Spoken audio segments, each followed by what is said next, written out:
സത്യം പറഞ്ഞാണെങ്കിൽ ഞാൻ തീരുമാനങ്ങൾ എത്താൻ പറ്റാതെ ഇങ്ങനെ വളരെ കഴിഞ്ഞ ഒരാഴ്ചയായിട്ട് ഞാൻ വല്ലാതെ മെന്റൽ പ്രഷറിലായിരുന്നു. അപ്പൊ ഞാൻ ഡോക്ടറെ വന്ന് കണ്ടു കഴിഞ്ഞതിന് ശേഷം ഞാൻ വളരെ ഹാപ്പിയാണ്.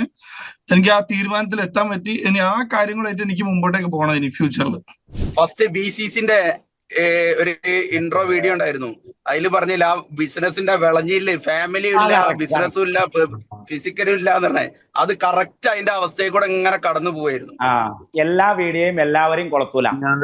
ചില വീഡിയോ ചിലവരെ വല്ലാതെ കൊളത്തും, ചില വീഡിയോ അത് ശരിക്കും കൊളത്തി, നമ്മളെ ശരിക്കും കൊളത്തി വിളങ്ങിന്ന് കേറാനേ. കുടുങ്ങിട്ടേ. ഞാനൊരു 10-30 വർഷമായിട്ട് ഇവിടെ ബിസിനസ് ചെയ്യുന്ന ആളാണ്. അതെ. പക്ഷെ നേരത്തെ ഒരാൾ പറഞ്ഞു കേട്ടതുപോലെ ഈ വളഞ്ഞിയിൽ കുടുങ്ങിയിട്ടുള്ള ഒരാളും കൂടിയാണ്. നിങ്ങളൊന്ന് തെങ്ങുമെന്ന് വീണ് കിട്ടണ്ടേ ഒന്ന് ഹോസ്പിറ്റലിൽ കൊണ്ടുപോകാനേ. അതെ, എനിക്ക് ശരിക്കും ഭയങ്കര ഹെൽപ്ഫുൾ ആണ് ഈ ഒരു കാര്യം. കാരണം ഞാൻ ഈ ടു ബി ഓണസ്റ്റ് ഞാൻ പറഞ്ഞു, ഞാനൊക്കെ വളരെ ചെറുപ്പത്തിൽ 10ാം ക്ലാസ് തൊട്ട് കള്ളു കുടിച്ചോണ്ടിരുന്നത്. ഞാൻ ആക്ച്വലി പരിപാടി തുടങ്ങിയ ശേഷം കള്ളുകൂടി കംപ്ലീറ്റ്ലി സ്റ്റോപ്പ് ചെയ്തു. ഞങ്ങൾ അതുപോലെ ഞങ്ങൾ എക്സ്പീരിയൻസ്ഡ് ആളുകളാണ് പറയുന്നത്. ഞങ്ങൾ അത്രമാത്രം എക്സ്പീരിയൻസ്ഡ് ആണ്. ഞങ്ങൾ ഈ 2-3 മാസം ആഴ്ച കൊണ്ട് ഞങ്ങൾക്കുള്ള ചേഞ്ചസ് ഓരോരുത്തർക്കും അറിയാം. എന്തുമാത്രം ചേഞ്ചസ് നമ്മുടെ ആക്ടിവിറ്റീസിൽ, നമ്മുടെ ഗോൾ സെറ്റിംഗ്സിൽ, നമ്മുടെ ബിസിനസിന്റെ എന്തിനാവട്ടെ BCCയിൽ ഏറ്റവും അട്രാക്ട് ചെയ്ത കാര്യം എന്ന് വെച്ചാൽ BCCയിൽ നമുക്ക് ഒരു ബിസിനസ് കോച്ചിങ് മാത്രമല്ല വരുന്നത്. As A person, as A human, നമ്മൾ ഫാമിലിക്ക് ഉപകാരപ്പെട്ട ആളാവണം, നമ്മൾ സൊസൈറ്റിക്ക് ഉപകാരപ്പെട്ട ആളാവണം. ആ പേഴ്സൺ ഏത് മതവിശ്വാസിയാണെങ്കിലും ഒരു ഭക്തിയുള്ള ആളാവണം. അങ്ങനത്തെ കുറെ കാര്യങ്ങൾ ഡോക്ടറെ കോച്ചിങ് ഭയങ്കര ഹെൽപ്ഫുൾ ആണ്. സത്യം പറഞ്ഞാൽ ഒരിക്കലും ആ ഒരു സംഭവം പ്രതീക്ഷിച്ചിട്ടുണ്ടായിരുന്നില്ല. വേർത്തായിരിക്കും. കാരണം ഞാനിപ്പോ ഈ കമ്മ്യൂണിറ്റിയിലായിരുന്നിട്ട് ഇപ്പോൾ 1 മാസത്തിൽ അധികമായി. നമുക്ക് എല്ലാവിധ സപ്പോർട്ടും ഡോക്ടറുടെ കയ്യിൽ നിന്ന് കിട്ടും. കാരണം ഞാനൊരു ബേസിക്കലി ഒരു അക്കാഡമീഷ്യനായിരുന്നു. കഴിഞ്ഞ വട്ടം ഞാൻ ഡോക്ടറെ കാണാൻ വേണ്ടി മാത്രം UK നിന്ന് ദുബായിൽ എത്തിയ ആളാണ്. അപ്പോൾ എല്ലാവിധം നമ്മളെ മൊത്തത്തിൽ മനസ്സിലാക്കിയിട്ടാണ് ഡോക്ടർ നമുക്കുള്ളൊരു കോച്ചിങ് തരുന്നത്. അപ്പോൾ ഓരോ കാൻഡിഡേറ്റ്സിന് കൃത്യമായിട്ട് മനസ്സിലാക്കി അവർക്ക് യൂസ്ഫുൾ ആയുള്ള അഡ്വൈസസാണ് ഡോക്ടർ തരുന്നത്. അതാണ് ക്ലാസ്സിൽ ഇൻക്ലൂഡ് ചെയ്യുന്നത്. നമുക്ക് എല്ലാ ബിസിനസ് കവർ ചെയ്യുന്ന രീതിയിലാണ് നമ്മളൊരു പ്രീ കോച്ചിങ് ആക്ടിവിറ്റീസ് ചെയ്തിട്ട് ആ രീതിയിലാണ് നമ്മളെ ഒരു കോച്ചിങ് നടത്തുന്നത്. അപ്പോൾ I would highly recommend this programme to anyone. മതി ഈ ഒരു ഞങ്ങൾ നൽകിയ എമൗണ്ടിന് അത്രയും മോട്ടിവേറ്റഡ് ആണ് സാറേ. എക്സ്പീരിയൻസ് ആണല്ലോ ഏറ്റവും വലുത്. ഡോക്ടർ BCC നമുക്ക് കിട്ടുന്ന ഏറ്റവും വലിയൊരു ഫാക്ടർ എന്താണെന്ന് വെച്ചാൽ ഡോക്ടർ ഒരുപാട് വലിയ കമ്പനി ആയിട്ട് ഡീൽ ചെയ്തോണ്ടും അവരെ പ്രോബ്ലംസ് സോൾവ് ചെയ്തോണ്ടുള്ള എക്സ്പീരിയൻസ് നമ്മൾക്ക് ചിലപ്പോൾ 5 വർഷം കൊണ്ട് സോൾവ് ചെയ്യേണ്ട കാര്യങ്ങൾ ചിലപ്പോൾ പെട്ടെന്നുള്ള സാറെടുത്ത് കിട്ടുന്ന ഒരു ഇൻഫർമേഷൻ കൊണ്ട് അത്ര വർഷം പോവാണ്ട് ചിലപ്പോൾ 1 മാസം കൊണ്ടോ 1 മാസത്തിനുള്ളിലോ ആ പ്രോബ്ലം സോൾവ് ചെയ്യാൻ പറ്റും, അല്ലെങ്കിൽ ആ പ്രോബ്ലത്തിലേക്ക് എത്താതിരിക്കാൻ പറ്റും.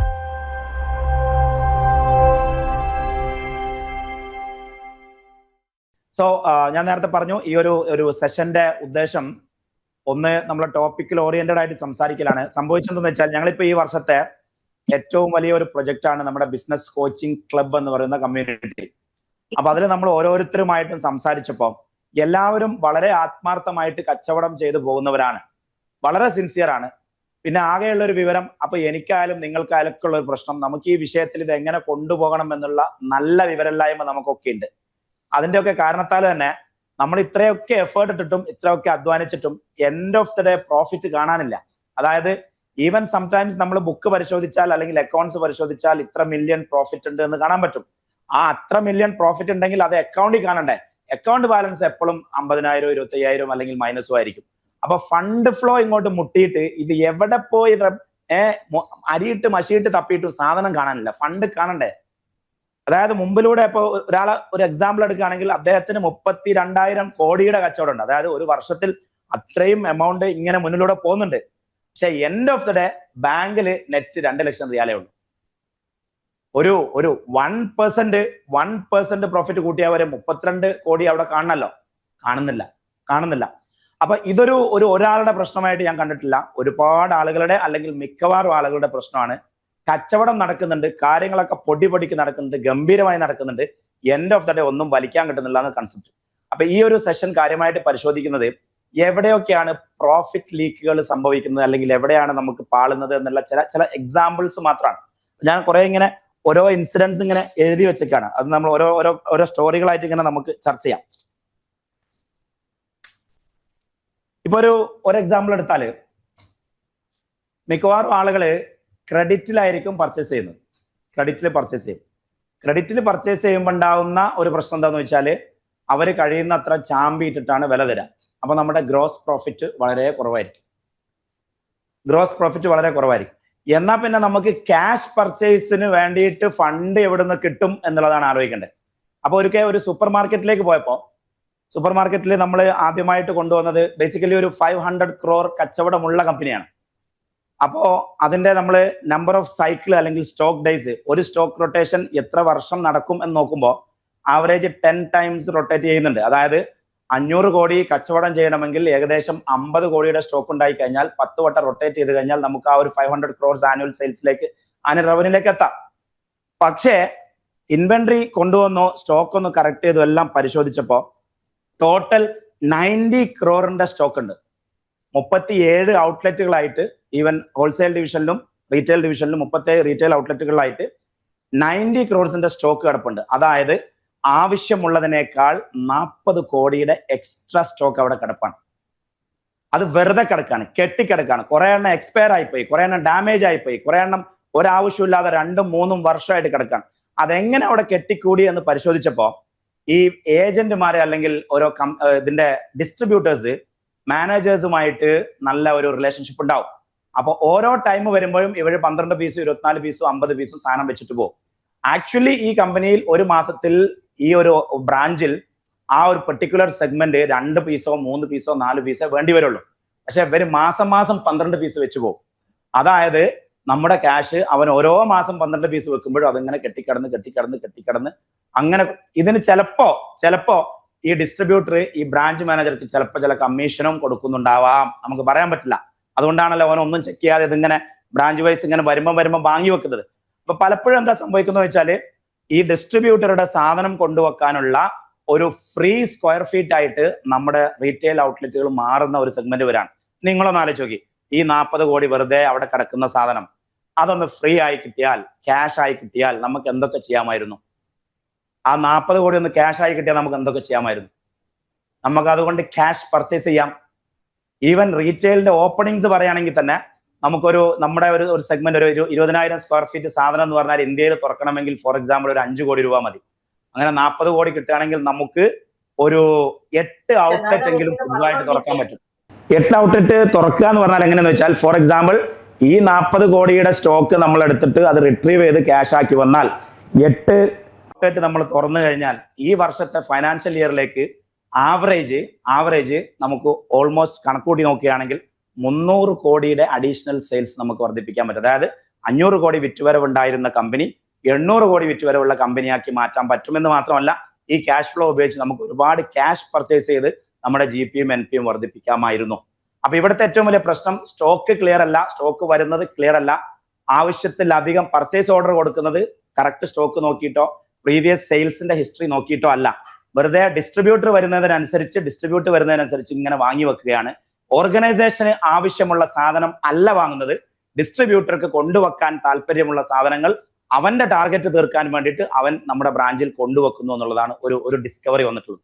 അപ്പൊ ഞാൻ പറഞ്ഞത് ഒരു റീറ്റെയിൽ ഔട്ട്ലെറ്റിന്റെ ഒരു പ്രോഫിറ്റ് ലീക്ക് അല്ലെങ്കിൽ നമുക്ക് പ്രോഫിറ്റ് ഇല്ലാതിരിക്കാനുള്ള ഒരു കാരണത്തെക്കുറിച്ച് ഞാൻ പറഞ്ഞു. രണ്ടാമത് പരിശോധിക്കുകയാണ്, ഞാൻ രസകരമായ എക്സാമ്പിൾ പറയുകയാണെങ്കിൽ ഒരിക്കൽ റിയാദ് ബേസ്ഡ് അല്ലെങ്കിൽ സൗദി ബേസ്ഡ് ഒരു റീറ്റെയിൽ ഔട്ട്ലെറ്റില് ഒരു ഷോപ്പിൽ ഇങ്ങനെ ക്യാഷ് കാണാനല്ല, എപ്പോഴും ക്യാഷ് ഷോർട്ട് അല്ലെങ്കിൽ പ്രോഫിറ്റ് ഷോർട്ട്, സാധാരണ ഉണ്ടായിരുന്ന പ്രോഫിറ്റിനേക്കാൾ ഒരു ഡൗൺ ഇങ്ങനെ കൺസിക്യൂട്ടീവ് ആയിട്ട് മാസങ്ങൾ ഇങ്ങനെ കണ്ടുകൊണ്ടിരുന്നു. അപ്പൊ ഞങ്ങളൊന്ന് CCTV വെറുതെ പരിശോധിക്കാൻ തീരുമാനിച്ചു. അങ്ങനെ കുറച്ച് ദിവസം ഇരുന്നിട്ട് CCTV പരിശോധിച്ചു.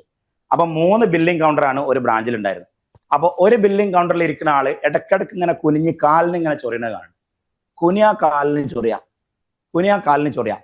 അപ്പൊ ഇതൊരു പാറ്റേൺ ആയിട്ട് നമുക്ക് ഇങ്ങനെ ഡെവലപ്പ് ചെയ്ത് കണ്ട ഒരു കുഞ്ഞ് കാലിന് ചൊറിഞ്ഞ ഒരു പരിപാടിയാണ്.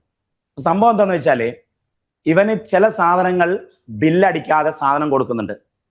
അപ്പൊ ആ 100 റിയാലിന്റെ സാധനം കൊടുത്തു കഴിഞ്ഞാൽ ക്യാഷ് മേടിച്ചിട്ട് ആ ബില്ല് ക്യാൻസൽ ചെയ്യോ, ബില്ലടിക്കാതെ സാധനം, ഇപ്പൊ ഒരു ഉദാഹരണത്തിന് ഒരു 6 പീസ് പോകുമ്പോൾ 4 പീസ് ബില്ലടിക്കാണ്.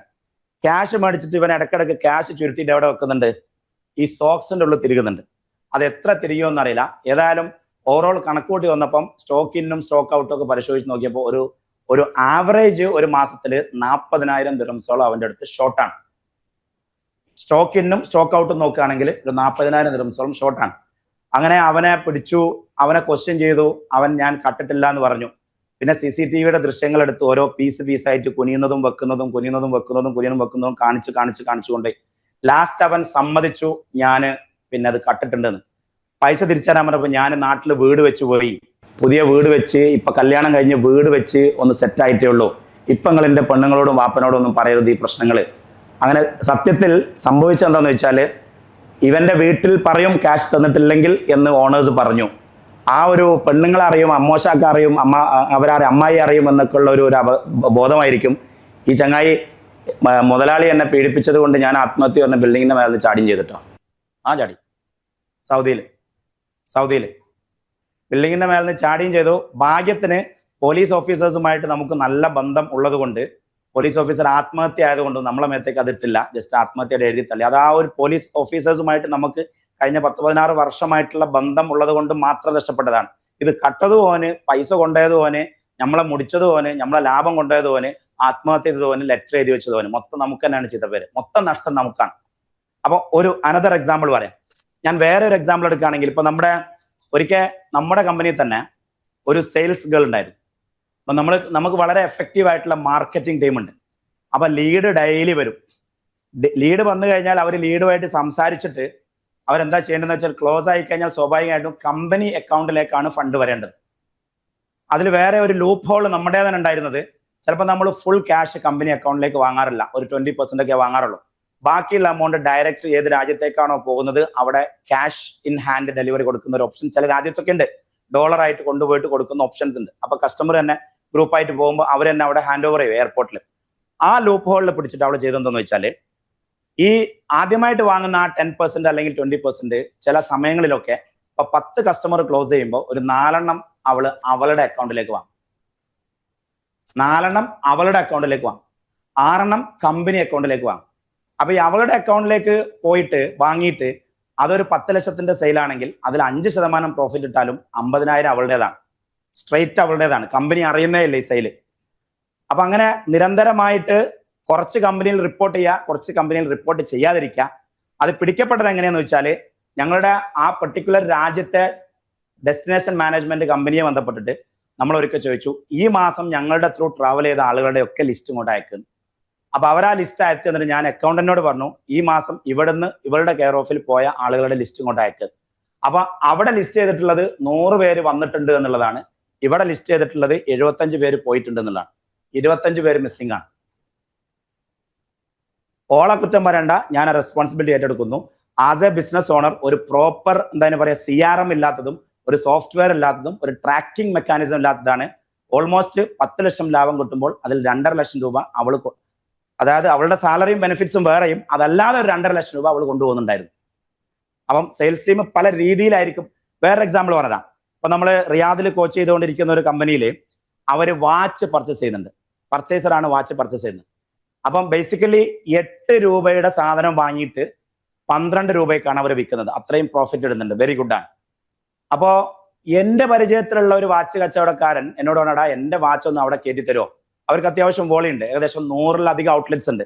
അപ്പൊ ആ 100 ഔട്ട്ലെറ്റിൽ ഇവന്റെ വാച്ച് കയറിയ ഹ്യൂജ് വോളി ആയിരിക്കും. അപ്പൊ അങ്ങനെ പർച്ചേസ് ഡിപ്പാർട്ട്മെന്റുമായിട്ട് സംസാരിക്കാൻ പോയപ്പോ പർച്ചേസർ അനങ്ങുന്നില്ല ഒരു നിലക്കും.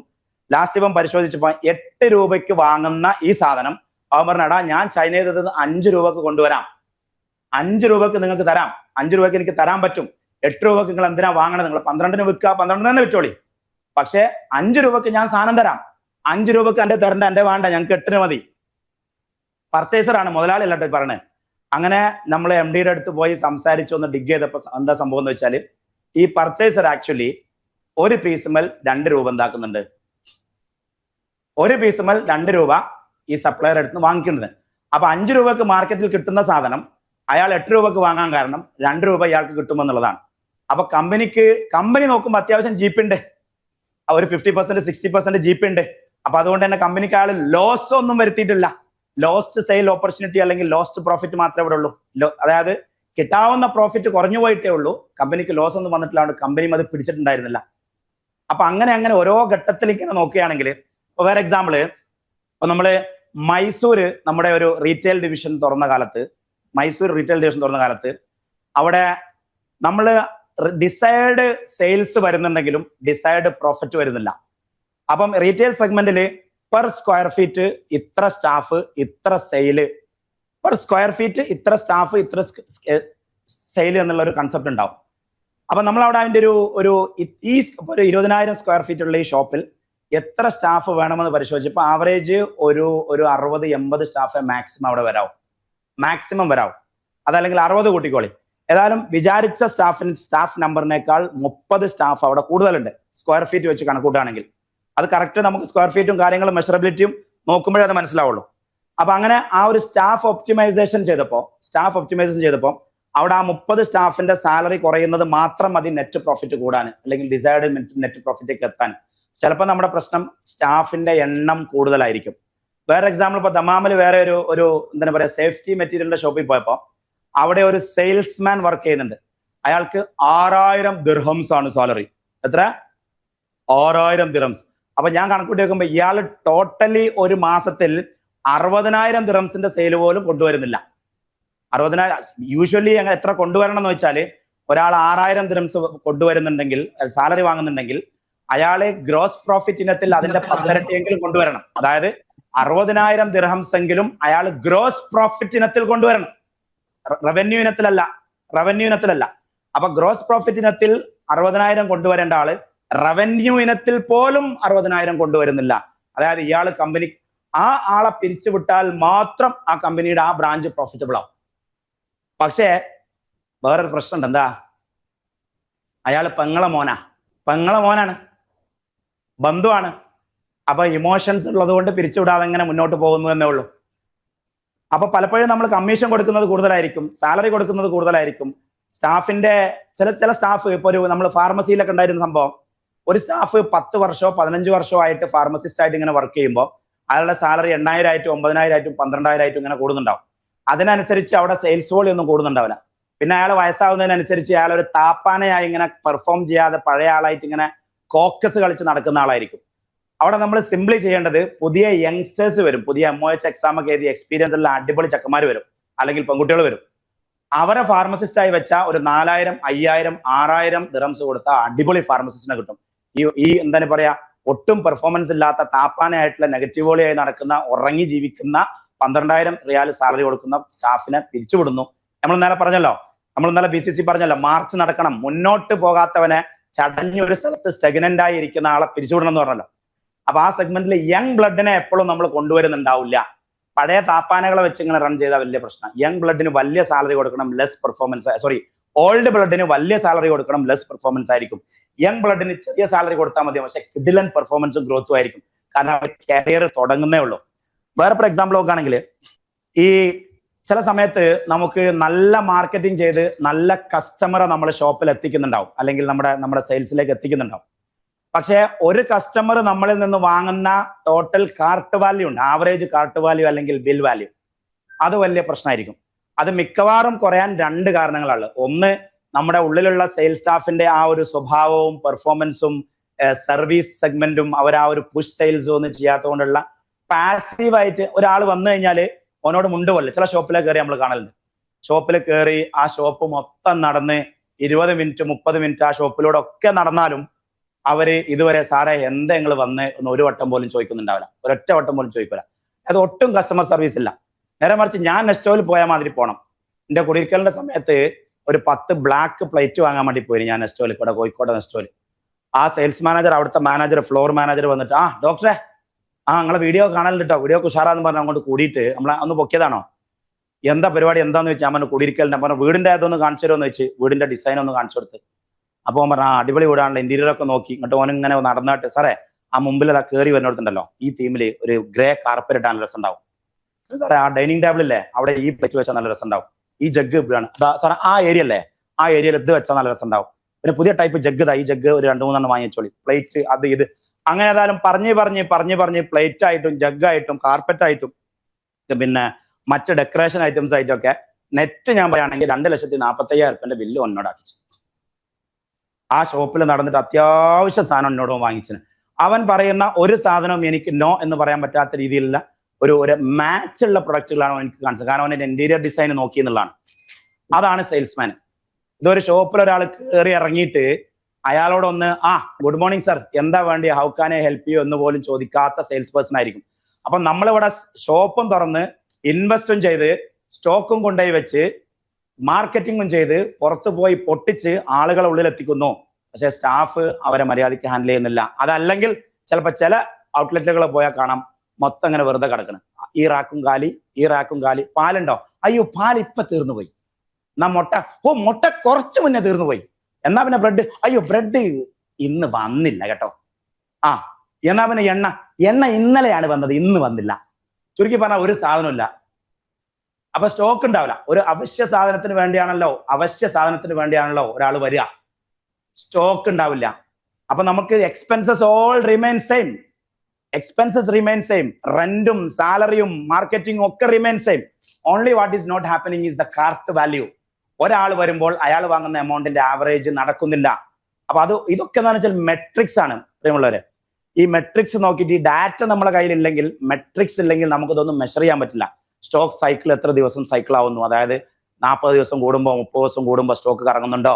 50 കോടിയുടെ സ്റ്റോക്ക് 10 വട്ടം കറങ്ങി 500 കോടി കച്ചവടം ഉണ്ടാവും. അതിന്റെ ഒരു നമ്പർ ഞാൻ ഒന്നുകൂടി എക്സ്പ്ലെയിൻ ചെയ്തു കേട്ടോ.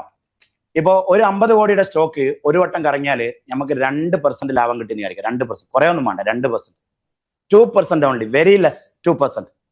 ആ സാധനം 10 വട്ടം, ആ ക്യാഷ് 10 വട്ടം കറങ്ങിയാൽ ആ 2% വെച്ചിട്ട് നമുക്ക് ആ ക്യാഷ് കൊണ്ട് 20% ലാഭം ഉണ്ടാക്കാൻ പറ്റും. അതായത് ROI, റിട്ടേൺ ഓഫ് ഇൻവെസ്റ്റ്മെന്റ്, ആ പൈസ കൊണ്ട് നമുക്ക് 20% ഉണ്ടാക്കാൻ പറ്റും.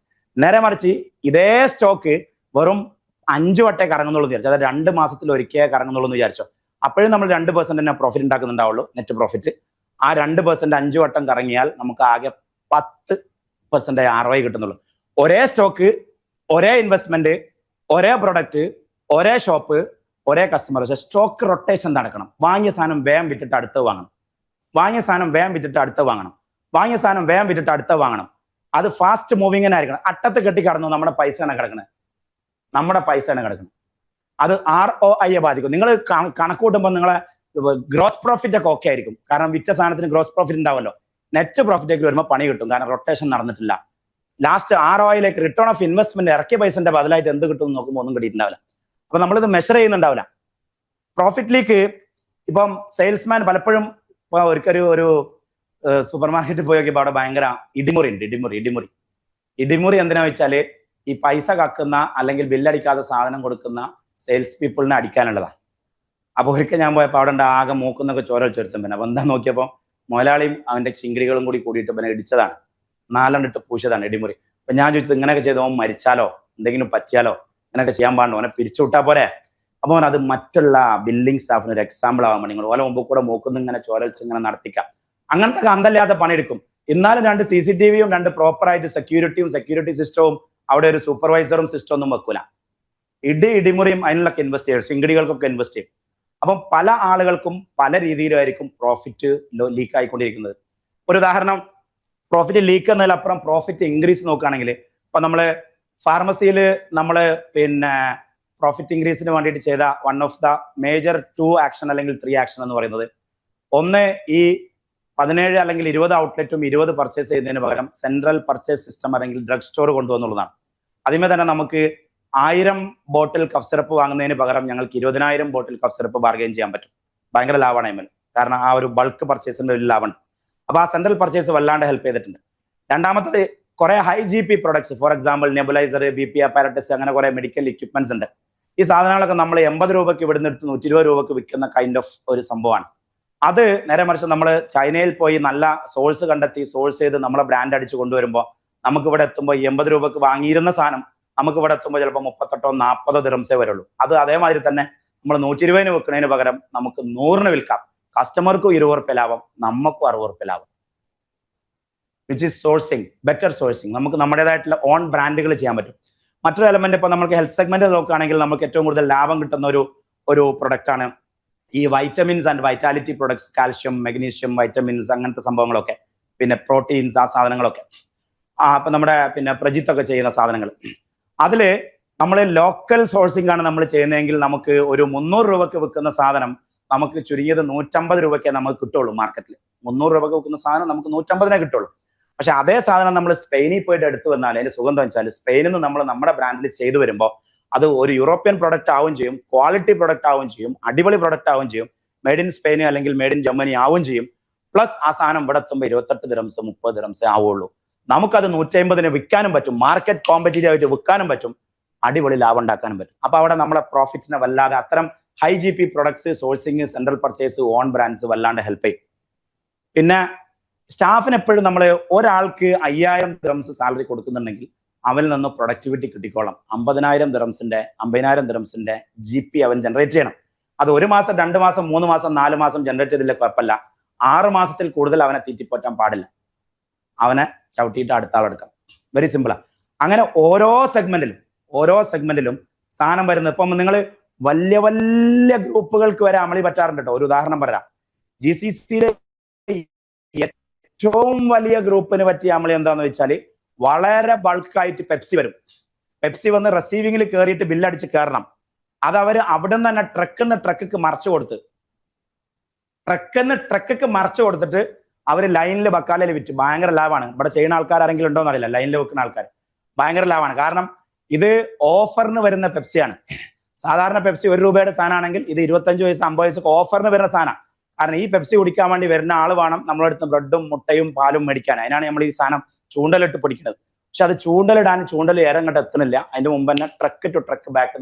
അങ്ങനെയാണ് റിയാദില് ഒരു പ്രമുഖ സ്ഥാപനം മില്യൺ കണക്കിന് റിയാല് ഈ ഒരു ഇനത്തിൽ കട്ടതിന്റെ പേരിലാണ് അയാൾ അവിടുന്ന് മുങ്ങിയതും ഓടിയതും കേസ് കൊടുത്തതും. അവിടുന്ന് ഏകദേശം കൺട്രി ഹെഡ് മുതൽ ബ്രാഞ്ച് മാനേജർ മുതൽ റീജിയണൽ ഹെഡ് മുതൽ പർച്ചേസ് മാനേജർ മുതൽ 12 സീനിയർ സ്റ്റാഫിനെ, ഹൈ എൻഡ് മാനേജ്മെന്റിനെ പിരിച്ചുവിടേണ്ട ഒരു സാഹചര്യം ഉണ്ടായത് ഈ ഒരു സംഭവത്തിലാണ്. അതും വലിയ ഒരു ഗ്രൂപ്പിലിട്ട്. നമ്മളെ പോലത്തെ ഓൽക്കൊക്കെ അത് പറ്റുമെങ്കിൽ നമുക്കും പറ്റല്ലോ. ചുരുക്കി പറഞ്ഞാല് പ്രോഫിറ്റ് എന്ന് പറയുന്നത് നമ്മൾ ശരിക്കും മെഷർ ചെയ്താലേ കാണുള്ളൂ. ഓരോ $1 riyal 1 riyal half rupees 1 rupees half rupees 1 rupees. ഞാൻ എന്റെ സ്റ്റാഫിനോട് എപ്പോഴും പറയാറുണ്ട്. ഒരു ഉദാഹരണം, ചെറിയ എക്സാമ്പിൾ പറഞ്ഞു. ഹൗ ഡസ് പ്രോഫിറ്റ് വർക്ക് എന്നുള്ളത്. ഇപ്പോ നമ്മൾ ചൈനയില് ഒരു കഴിഞ്ഞ വർഷം 200-220 കമ്പനികളാണ് പോയിട്ടുണ്ടായിരുന്നത്. ഞങ്ങൾ അവിടെ ആവറേജ് 7 നൈറ്റ്സ് ആണ് താമസിക്കുന്നത്. 7 നൈറ്റ്സ്. ഒരു രാത്രി ഒരാളുടെ റൂമിൽ ഒരു 5 സ്റ്റാർ ഹോട്ടലിലാണ് താമസിക്കുക. എന്നാലും നമുക്ക് നെഗോഷിയേറ്റ് ചെയ്യാലോ. 10 ദിർഹംസ് സേവ് ചെയ്താൽ 10 ദിർഹംസ്, നമ്മൾ വെറും വളരെ സില്ലി ആയിട്ട് കാണുന്ന 100 ദിർഹംസിനെ കുറിച്ചോ 1000 ദിർഹംസിനെ കുറിച്ചെല്ലാം പറഞ്ഞത്. 10 ദിർഹംസ് സേവ് ചെയ്താൽ എന്ത് സംഭവിക്കും അറിയാം? 10 ഇൻറ്റു ഒന്ന് കണക്കൂട്ടി നോക്കി. 10 ദിർഹംസ് സേവ് ചെയ്താൽ മതി. ഒരു night 10 into 7 night 7 70 into 200 into 200 എത്രയായി? 70 ഇൻറ്റു 200 എത്രയായി? അയ്യാ കണക്കാരനെ വേറെ ലെറ്റർ എടുത്തോന്നില്ലേ? ആ ഒരാൾ നമ്മളെ എത്രയായി? 1400അല്ലല്ലോ, 200 70 ഇൻറ്റു 200 14,000 ദിർഹംസ്. അതായത് 4 4 8 8 8 12 3.5 ലക്ഷം രൂപ. 3.5 ലക്ഷം രൂപ. ഞാൻ പറഞ്ഞത് ഹോട്ടലിൽ ഒരു നൈറ്റില് 10 ദിർഹംസ് സേവ് ചെയ്യാനാണ്. അത് $10 സേവ് ചെയ്യാൻ പറ്റിയാലോ? $10 എക്സ്പെൻസിൽ നമുക്ക് എക്സ്പെൻസ് കൺട്രോൾ എന്ന് പറഞ്ഞ ഇതാണ്.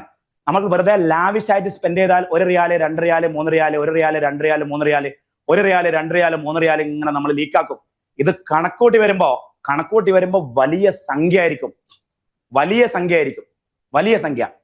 അപ്പൊ എപ്പോഴും നമ്മൾ വളരെ എന്താണ് പറയാ മെട്രിക്സ് വെച്ച് അളന്ന് വരുന്ന ഓരോ റിയാലും പോകുന്ന ഓരോ റിയാലും സ്പെൻഡ് ചെയ്യുന്ന ഓരോ റിയാലും കറക്റ്റ് ആയിട്ട് മെഷർ ചെയ്യുമ്പോഴാണ് എൻഡ് ഓഫ് ദ കണക്കൂട്ടി വരുമ്പോൾ പ്രോഫിറ്റ് കയ്യിൽ വരിക. അല്ലെങ്കിൽ ഈ പോകുന്ന ലീക്ക് ആവുന്ന ഓരോ അര റിയാലും നമുക്ക് ഇയറിന്റെ നോക്കുമ്പോൾ 15 ലക്ഷം 20 ലക്ഷം 2 കോടി 3 കോടി ഇപ്പൊ ലോസ് ആയിട്ട് വരും. നിങ്ങളൊന്ന് കണക്കൂട്ടി വെക്കുക. അങ്ങനത്തെ ഓരോ അര റിയാലുകളൊന്ന് കണക്കൂട്ടി വെക്കുക. എല്ലാവരുടെ കമ്പനികളും ഉണ്ട് അങ്ങനത്തെ കുറെ 10 റിയാലുകൾ. നമുക്ക് സേവ് ചെയ്യാൻ പറ്റിയ 10 റിയാലുകൾ. അതിൽ മാത്രം ഒന്ന് ഡാറ്റ വെച്ച് പഠിച്ചു നോക്കിയാൽ പൊളിക്കും. അപ്പൊ നമ്മളിപ്പോ ഒരു ബിസിനസ് കോച്ചിങ് ക്ലബ്ബിൽ ചെയ്തിട്ടുള്ളത്, ഞങ്ങൾ ടോട്ടൽ 100-200 പേരുടെ ഒരു കമ്മ്യൂണിറ്റി ഡെവലപ്പ് ചെയ്യാനാണ് പ്ലാന്. അതിൽ ഞങ്ങളിപ്പോൾ 162-163 പേരുടെ കമ്മ്യൂണിറ്റി ആയിട്ടുണ്ട്. ഞങ്ങളിപ്പോൾ 10 ദിവസമായി 10 ക്ലാസ്സുകൾ 11 ക്ലാസ്സുകൾ കഴിഞ്ഞു. നമ്മൾ ഇതുവരെ വർക്ക് ചെയ്തിരുന്നത്, അതായത് ഒരു കമ്പനി ഫോം ചെയ്യുമ്പോൾ ഏറ്റവും കൂടുതൽ പ്രശ്നങ്ങൾ ഉണ്ടായിരുന്ന 2 മേഖല. ഒന്ന് ഞാൻ പറഞ്ഞു, സിസ്റ്റം ഇല്ലാത്തതുകൊണ്ടുള്ള ഈ പ്രോഫിറ്റ് ലീക്ക്. കച്ചവടമുണ്ട്, ക്യാഷ് നഹി ഹെ, ഫണ്ട് ഫ്ലോ നഹി ഹെ. മറ്റൊരു അപ്പൊ ഞാൻ ഫണ്ട് ഫ്ലോയിലേക്ക് തിരിച്ചു വരാം. ഒരു പ്രധാനപ്പെട്ട ആശയം പറയാണ്ട് അതിന് മുമ്പ് മറ്റൊരു പ്രധാന പ്രശ്നം മിക്കവാറും ആളുകളുടെ ഉണ്ടായിരുന്നത് പാർട്ട്ണർഷിപ്പ് സ്ട്രക്ചറിങ്, ലീഗൽ സ്ട്രക്ചറിങ് ആരുടെയും കറക്റ്റ് ആയിരുന്നില്ല. അതായത് പാർട്ട്നേഴ്സ് തമ്മിൽ 20% പാർട്ട്ണർഷിപ്പ്, അല്ലെങ്കിൽ 25% പാർട്ട്ണർഷിപ്പ്, അല്ലെങ്കിൽ 50% പാർട്ട്ണർഷിപ്പ്, അല്ലെങ്കിൽ സൗദി ആയിട്ടുള്ള പാർട്ട്ണർഷിപ്പ്, അല്ലെങ്കിൽ ഒമാനി ആയിട്ടുള്ള പാർട്ട്ണർഷിപ്പ്, അതല്ലെങ്കിൽ ആർക്കും ലീഡർഷിപ്പ് ഇല്ലാത്ത പാർട്ട്ണർഷിപ്പ്, അതല്ലെങ്കിൽ ലീഗൽ സ്ട്രക്ചറിങ് കമ്പനി LLP ആണ് പക്ഷെ IPO അടിക്കൂല, അത് പ്രൈവറ്റ് ലിമിറ്റഡ് ആക്കാത്ത പ്രശ്നം, അല്ലെങ്കിൽ പ്രൊപ്പറേറ്റർഷിപ്പ് ആണ് ഗ്രോ ചെയ്യണം, ഫ്രാഞ്ചൈസി കൊടുക്കണം, നടക്കൂല, അതൊരു പ്രൈവറ്റ് ലിമിറ്റഡ് ആക്കിയേ പറ്റുള്ളൂ. ലീഗൽ സ്ട്രക്ചറിങ് ശരിയല്ലാത്ത കുറെ വിഷയങ്ങൾ, അതാണ് ഞങ്ങൾ കഴിഞ്ഞ ആഴ്ച ഫിക്സ് ചെയ്തിട്ടുള്ളത്. ഈ ആഴ്ച ഞങ്ങൾ ഫിക്സ് ചെയ്ത വിഷയങ്ങൾ മെയിൻലി ബ്രാൻഡിങ് ഇൻഫ്രാസ്ട്രക്ചർ ആയിരുന്നു. അതായത് മിക്കവാറും ആളുകൾക്ക് നല്ല ഒരു പേര് അവരുടെ ഓൺ ചെയ്യുന്നില്ല, നല്ല ഒരു ലോഗോ ഓൺ ചെയ്യുന്നില്ല, അതിനെ ട്രേഡ് മാർക്ക് ചെയ്തിട്ടില്ല, അവർക്കൊരു ഐഡിയ ഉണ്ടെങ്കിൽ അതിനെ പാറ്റന്റ് ചെയ്തിട്ടില്ല, അവർക്കൊരു ഡിസൈൻ ഉണ്ടെങ്കിൽ അതിനെ ട്രേഡ് മാർക്ക് രജിസ്റ്റർ ചെയ്തിട്ടില്ല, അവർക്ക് പിന്നെ എംപ്ലോയീസുമായിട്ട് പിന്നെ നോൺ കോമ്പീറ്റ് അഗ്രിമെന്റോ, നോൺ ഡിസ്ക്ലോഷർ അഗ്രിമെന്റോ, കോൺഫിഡൻഷ്യാലിറ്റി അഗ്രിമെന്റോ ഒന്നുമില്ല. എംപ്ലോയി വരുന്നു, നമ്മളിൽ നിന്ന് കാര്യങ്ങളൊക്കെ പഠിക്കുന്നു, നമ്മളെ ഡോക്യുമെന്റ് നമ്മളെ സാധനങ്ങളും കൊണ്ട് അയാൾ പോകുന്നു. അങ്ങനെയുള്ള കുറെ പ്രശ്നങ്ങളിലായിരുന്നു ഞങ്ങൾ കഴിഞ്ഞ 2 ആഴ്ചയായിട്ടുള്ളത്. ഇനി അങ്ങോട്ട് ഒരു ഓർഗനൈസേഷനുമായി ബന്ധപ്പെട്ട ഒരുപാട് ചർച്ചകൾ, അതായത് എങ്ങനെയാണ് നമ്മൾ ഓർഗനൈസേഷൻ സ്ട്രക്ചർ ഡെവലപ്പ് ചെയ്യുക, താഴേക്കടയിലുള്ള ക്ലീനർ മുതൽ മേലേക്കടയിലുള്ള MD വരെയുള്ള റിപ്പോർട്ടിംഗ് ഹയറാർക്കി എങ്ങനെയായിരിക്കണം, അതിന്റെ ഓരോരുത്തരുടെയും ഡിഫറെന്റ് ഫംഗ്ഷൻ എന്താണ്, ഓരോരുത്തരുടെയും സാലറി ലെവൽസ് എന്താണ്, ഓരോരുത്തരുടെയും റെസ്പോൺസിബിലിറ്റി എന്താണ്, എങ്ങനെയാണ് എന്താണ് പറയാ, ആരോട് എന്ത് ചോദിച്ചു ചെയ്യണം, ഓരോരുത്തരുടെയും അധികാരങ്ങൾ എന്തൊക്കെയാണ്, ഒരു ഫൈനാൻസ് എടുക്കുകയാണെങ്കിൽ തന്നെ എന്തൊക്കെ റിപ്പോർട്ടുകളാണ് ഫൈനാൻസിൽ വേണ്ടത്, എന്തൊക്കെയാണ് ഫൈനാൻസിൽ ഒരു കമ്പനി നോക്കേണ്ടത്, ഇപ്പൊ നമ്മൾ ഇൻവെന്ററി എടുക്കുകയാണെങ്കിൽ എന്തൊക്കെയാണ് ഇൻവെന്ററിയിൽ ശ്രദ്ധിക്കേണ്ടത്, സ്റ്റോക്ക് എങ്ങനെയാണ് കൺട്രോൾ ചെയ്യുക, മിക്കവാറും കമ്പനികൾക്ക് എത്ര സ്റ്റോക്ക്, ഞാൻ നിങ്ങളോട് കുറച്ച് ചോദ്യങ്ങൾ ചോദിക്കട്ടെ, വേണമെങ്കിൽ എഴുതി വെച്ചോളി, എത്രതാ ഇതിൽ നോക്കി എഴുതി വെച്ചോളി, സിമ്പിൾ കുറച്ച് ചോദ്യങ്ങൾ ചോദിക്കട്ടെ. നിങ്ങളുടെ ആനുവൽ റവന്യൂ എത്ര? ആനുവൽ റവന്യൂ ഫോർ എക്സാമ്പിൾ ഞാൻ എഴുതാണ് 100 കോടി, ഫോർ എക്സാമ്പിൾ 100 കോടി. ഇനി അടുത്ത ചോദ്യം, നിങ്ങൾക്ക് ഗ്രോസ് പ്രോഫിറ്റ് ആയിട്ട് എത്ര ശതമാനം കിട്ടും? എത്ര ശതമാനം കിട്ടും? എനിക്ക് ഒരു എക്സാമ്പിൾ 20% കിട്ടുന്നുണ്ട്. അപ്പൊ അടുത്ത ചോദ്യം, ഇൻഡസ്ട്രി സ്റ്റാൻഡേർഡ് എത്രയാണ്? ഇൻഡസ്ട്രി സ്റ്റാൻഡേർഡ് ഉണ്ട്, എല്ലാ ഇൻഡസ്ട്രിക്കും സ്റ്റാൻഡേർഡ് ഉണ്ടാവും, പക്ഷെ ഇൻഡസ്ട്രി സ്റ്റാൻഡേർഡ് 25%. അടുത്ത ചോദ്യം, നെറ്റ് പ്രോഫിറ്റ് എത്ര കിട്ടുന്നു? ഞാൻ എഴുതുന്നു എനിക്ക് 4% കിട്ടുന്നു, പക്ഷെ ഇൻഡസ്ട്രി സ്റ്റാൻഡേർഡ് 8 to 9%. അതായത് ഇയാൾക്ക് 4 കോടിയേ കിട്ടുന്നുള്ളൂ, ഇയാൾക്ക് 9 കോടി കിട്ടുന്നുണ്ട്. കച്ചവടം 2 പേരും 100 കോടി ചെയ്യുന്നുണ്ട്. പ്രശ്നം എവിടെയോ GP-യിലും NP-യിലും ആണ്. ഇവിടെ ക്യാഷ് പർച്ചേസ് ചെയ്യാനിട്ടായിരിക്കും, ഇവിടെ എക്സ്പെൻസ് കൂടിയിട്ടായിരിക്കും. അടുത്തത് ഇപ്പൊ നിങ്ങൾ ഹോൾസെയിലോ റീറ്റെയിലോ ഒക്കെ ചെയ്യുന്നതാണെങ്കിൽ സ്റ്റോക്ക് വാല്യൂ എത്രയുണ്ട്? സ്റ്റോക്ക് വാല്യൂ എത്രയുണ്ട്? ഇതാണ് സ്ഥിതിയെങ്കിൽ ആക്ച്വലി ഒരു 10 കോടിയുടെ സ്റ്റോക്കേ വേണ്ടി വരുള്ളൂ, പക്ഷെ നമുക്ക് ചിലപ്പോൾ 50 കോടി ഉണ്ടാവും. ഇന്നലെ ഒരു ബ്രാൻഡിൽ പോയപ്പോ അയാൾക്ക് കച്ചവടം 80 കോടി, സ്റ്റോക്ക് 120 കോടി. ഹലോ, ഒന്നുകൂടി പറഞ്ഞുതരാം. കച്ചവടം 80 കോടി, സ്റ്റോക്ക് 120 കോടി. അതായത് ആവറേജ് 1.5 വർഷത്തിലെ സ്റ്റോക്കാണ് ആണുങ്ങളുള്ളൂ, കെട്ടിക്കിടക്കാണ്. അതായത് ബുദ്ധി ഇല്ലെങ്കിൽ വലിയ കുഴപ്പമൊന്നുമില്ല, പക്ഷെ ബുദ്ധിയില്ലായ്മ ഒരു അലങ്കാരമായി കൊണ്ടിടക്കരുത്. ഒരു സ്റ്റോക്ക് ഒരു കൊല്ലത്തിൽ 5 or 10 വട്ടം കറങ്ങണം, ഇത് 1.5 കൊല്ലത്തിൽ 1 വട്ടം കറങ്ങണേ. ഭയങ്കര മുതലാളിയായിട്ട് നടക്കുകയാണ്, പൈസ ഉണ്ട്, പക്ഷെ ഒക്കെ അട്ടത്താ. ഇപ്പൊ സ്റ്റോക്ക് യൂഷ്വലി ഒരു ഒരു ഒരു ഒരു ഇവിടെ 50 കോടിയുടെ സ്റ്റോക്ക് ഉണ്ട്, ആക്ച്വലി ഒരു 10 കോടിയെ വരാൻ പാടുള്ളൂ, 10 കോടിയെ വരാൻ പാടുള്ളൂ. 10 വട്ടം റൊട്ടേറ്റ് ചെയ്യട്ടെ. ഇനിയിപ്പോ നോക്കേണ്ടത് ക്രെഡിറ്റേഴ്സ് എത്രയാണ്? ക്രെഡിറ്റേഴ്സ് എത്രയാണ്? അതായത് എത്ര നമ്മള് കൊടുക്കാനുണ്ട്, കൊടുക്കാൻ എത്രയുണ്ട്? പർച്ചേസ് ചെയ്താൽ കൊടുക്കാണ്ടല്ലോ, കാരണം അത് ഫുള്ള് ക്രെഡിറ്റ് പർച്ചേസ് ആണല്ലോ, റെക്കോം പർച്ചേസ് നമ്മളത് കായില്ലല്ലോ. ഏറ്റവും രസമുള്ളത് ക്രെഡിറ്റേഴ്സ് ചിലപ്പോൾ കാണാം 10 കോടിന്റെ 50 കോടിന്റെ സ്റ്റോക്ക് ഉണ്ട്, അല്ലെങ്കിൽ സ്റ്റോക്ക് ഉണ്ട്, ക്രെഡിറ്റേഴ്സ് നോക്കിയാൽ കാണാം 30 കോടി കൊടുക്കാനുണ്ട്, 30 കോടി കൊടുക്കാനുണ്ട്. സാധാരണ ഇതിൽ ഒരു 50% ഒക്കെ ക്രെഡിറ്റ് ഉണ്ടാവാറുള്ളൂ. ഈ 10ന്റെ ഒരു 5 കോടി എന്തുണ്ടാണ്ടുള്ളൂ, ക്രെഡിറ്റ് ഉണ്ടാണ്ടുള്ളൂ. ഇയാൾക്ക് 50ന്റെ 30 60% ക്രെഡിറ്റ് ഉണ്ട്, അതായത് പൈസ കൊടുക്കാനുള്ളതാണ്. അത് അയാളതല്ല കേട്ടോ, ഈ സ്റ്റോക്ക് അയാളതല്ല, ഈ സ്റ്റോക്ക് അയാളതല്ല, ഈ സ്റ്റോക്ക് നാട്ടുകാരതാണ്, ഈ സ്റ്റോക്ക് നാട്ടുകാരതാണ്, ഈ പൈസ കൊടുക്കാനുള്ളതാണ്, ഇത് കമ്പനിയുടെ ലയബിലിറ്റി ആണ്, സ്റ്റോക്ക് നാട്ടുകാരതാണ്. അതിന്റെ അടുത്ത രസം പൈസ എവിടെ ഉള്ള ഞാൻ പറയാം. നിങ്ങളെ കുറെ പൈസ അവിടെ അട്ടത്തുണ്ട്, സ്റ്റോക്കിലുണ്ട്. അടുത്തത് നിങ്ങൾ ഡെബിറ്റേഴ്സ് ഒന്ന് നോക്കി നോക്കിയാളി. നമുക്ക് ഇങ്ങോട്ട് പൈസ തരാൻ എത്ര ആളുണ്ട് നോക്കി, ഇങ്ങോട്ട് പൈസ തരാൻ എത്ര ആളുണ്ട് നോക്കി. അപ്പൊ കാണാ ഈ കമ്പനിയുടെ നെറ്റ് പ്രോഫിറ്റ് നിങ്ങൾക്ക് ഓർമ്മ കാണാം 4 കോടിയാണ്. 4 കോടിയാണ്. ഡെബിറ്റേഴ്സ് നോക്കുമ്പോൾ കിട്ടാനുള്ളത് നോക്കിയപ്പോൾ ഏകദേശം 30 കോടി മാർക്കറ്റിൽ കിട്ടാനുണ്ട്. ഫോർ എക്സാമ്പിൾ പറയാം. ട്രേഡിങ്ങുകാരൊക്കെ ചാകൽ ഇങ്ങനെയാണ്, ട്രേഡിങ്ങുകാർ ചത്തുപോകൽ ഇങ്ങനെയാണ്. മാർക്കറ്റിൽ പൈസ കിട്ടാനുണ്ടാവും. ഇവരുടെ ഒരു 2 വർഷത്തെയോ 3 വർഷത്തെയോ 4 വർഷത്തെയോ 5 വർഷത്തെയോ ഒക്കെ പ്രോഫിറ്റ് ബേസിക്കലി മാർക്കറ്റിൽ ഇങ്ങോട്ട് കിട്ടാനായിരിക്കും. കുറെ പൈസ മാർക്കറ്റിൽ കൊടുക്കാന്, അതുകൊണ്ട് പർച്ചേസ് ചെയ്യാൻ പൈസ അല്ല. കുറെ പൈസ മാർക്കറ്റിൽ നിന്ന് കിട്ടാന്, അതുകൊണ്ട് പർച്ചേസ് ചെയ്യാൻ പൈസ അല്ല. കച്ചവടം നടക്കുന്നുണ്ട്, 100 കോടി കച്ചവടം, അടിപൊളി. ഗ്രോസ് പ്രോഫിറ്റ് 20%, അടിപൊളി. അവിടുന്ന് അങ്ങോട്ട് ചോദിക്കരുത്, അടിപൊളി അല്ല. കാരണം പൈസ കൊടുക്കാനുണ്ട്, പൈസ കിട്ടാനുണ്ട്. ഒരിക്കൊരു 75 ഔട്ട്ലെറ്റ് ഉള്ള ഒരു റെസ്റ്റോറന്റ് ആൻഡ് സൂപ്പർ മാർക്കറ്റ് ഗ്രൂപ്പിൽ പോയപ്പം അയാൾക്ക് അങ്ങോട്ട് ആർക്കും ഒന്നും കൊടുക്കാനില്ല. എല്ലാ ക്രെഡിറ്റേഴ്സിനെയും വളരെ ക്ലിയർ ആക്കി വിട്ടിട്ടുണ്ട്. ഫൈനാൻസ് മാനേജർ പൊളിയാണ്. നിങ്ങൾ അഥവാ ഇവിടെ വന്ന് വാങ്ങിയിട്ടില്ലെങ്കിൽ ഫൈനാൻസ് മാനേജർ ചെക്ക് ആയിട്ട് നിങ്ങളെ പെരയ്ക്ക് വരും. അത് അങ്ങോട്ട് തരാനാണല്ലോ, വളരെ ഈസിയാണ്. പക്ഷെ ഇങ്ങോട്ട് തരാനുള്ള പൈസ എങ്ങനെ പോനോട് ചോദിക്കുക? വലിയ ബുദ്ധിമുട്ടല്ലേ? എങ്ങനെ പോനോട് ചോദിക്കുക? പാവല്ലേ, ഓൻ കച്ചവടം ചെയ്യട്ടെ, മുതലാളിന്റെ പൈസ അല്ലേ മൂപ്പർക്ക് എന്താ? അപ്പൊ ഞാൻ മുതലാളിനോട് പറഞ്ഞു, നിങ്ങളെ ഫൈനാൻസ് മാനേജർ ഒരു പൊട്ടനാണ്, ഓനെ പിരിച്ചുവിടണം. കൊടുക്കാനുള്ളവർക്കൊക്കെ കൊടുത്തിക്കണം, ഒരു ക്രെഡിറ്റും ലിവറേജ് ചെയ്യണില്ല, കിട്ടാനുള്ളവരോട് ആരോടും വാങ്ങിയിട്ടില്ല. നിങ്ങൾക്ക് അത്യാവശ്യം ലാഭമുള്ളത് കൊണ്ടും നിങ്ങൾക്ക് അത്യാവശ്യം നെറ്റ് പ്രോഫിറ്റ് കിട്ടുന്നതുകൊണ്ടാണ് നിങ്ങൾക്ക് തിരിയാത്തത്. മില്യൺ കണക്കിന് നിങ്ങളെ പൈസ നിങ്ങൾക്ക് മാർക്കറ്റിൽ കിട്ടാനാണ്. അപ്പം മുതലാളി പറയാണ്, ഞാനും മൂപ്പരും പിന്നെ ഇവിടെ ഒരു മത കമ്മിറ്റി ഉണ്ട്, ഇസ്ലായി സെന്ററിന്റെ ഒരു കമ്മിറ്റിയിൽ ഞാൻ പ്രസിഡന്റും മൂപ്പര് സെക്രട്ടറിയാണ്. അപ്പൊ മൂപ്പരിന്റെ ചങ്ങായും കൂടിയാണ്. മൂപ്പരപ്പോ ഈ ഫൈനാൻസിൽ നിന്ന് പിരിച്ചുവിട്ടാൽ ഞങ്ങൾ കമ്മിറ്റിയിൽ അടിയാവും. അതുകൊണ്ട് ഇപ്പൊ മൂപ്പര അവിടെ നിൽക്കട്ടെ. ഒരു രസം പറഞ്ഞാ, ഇത് പറഞ്ഞത് 2013 ഇപ്പോഴും ആ കമ്പനിന്റെ ഫൈനാൻസ് മാനേജർ അയാളാണ്.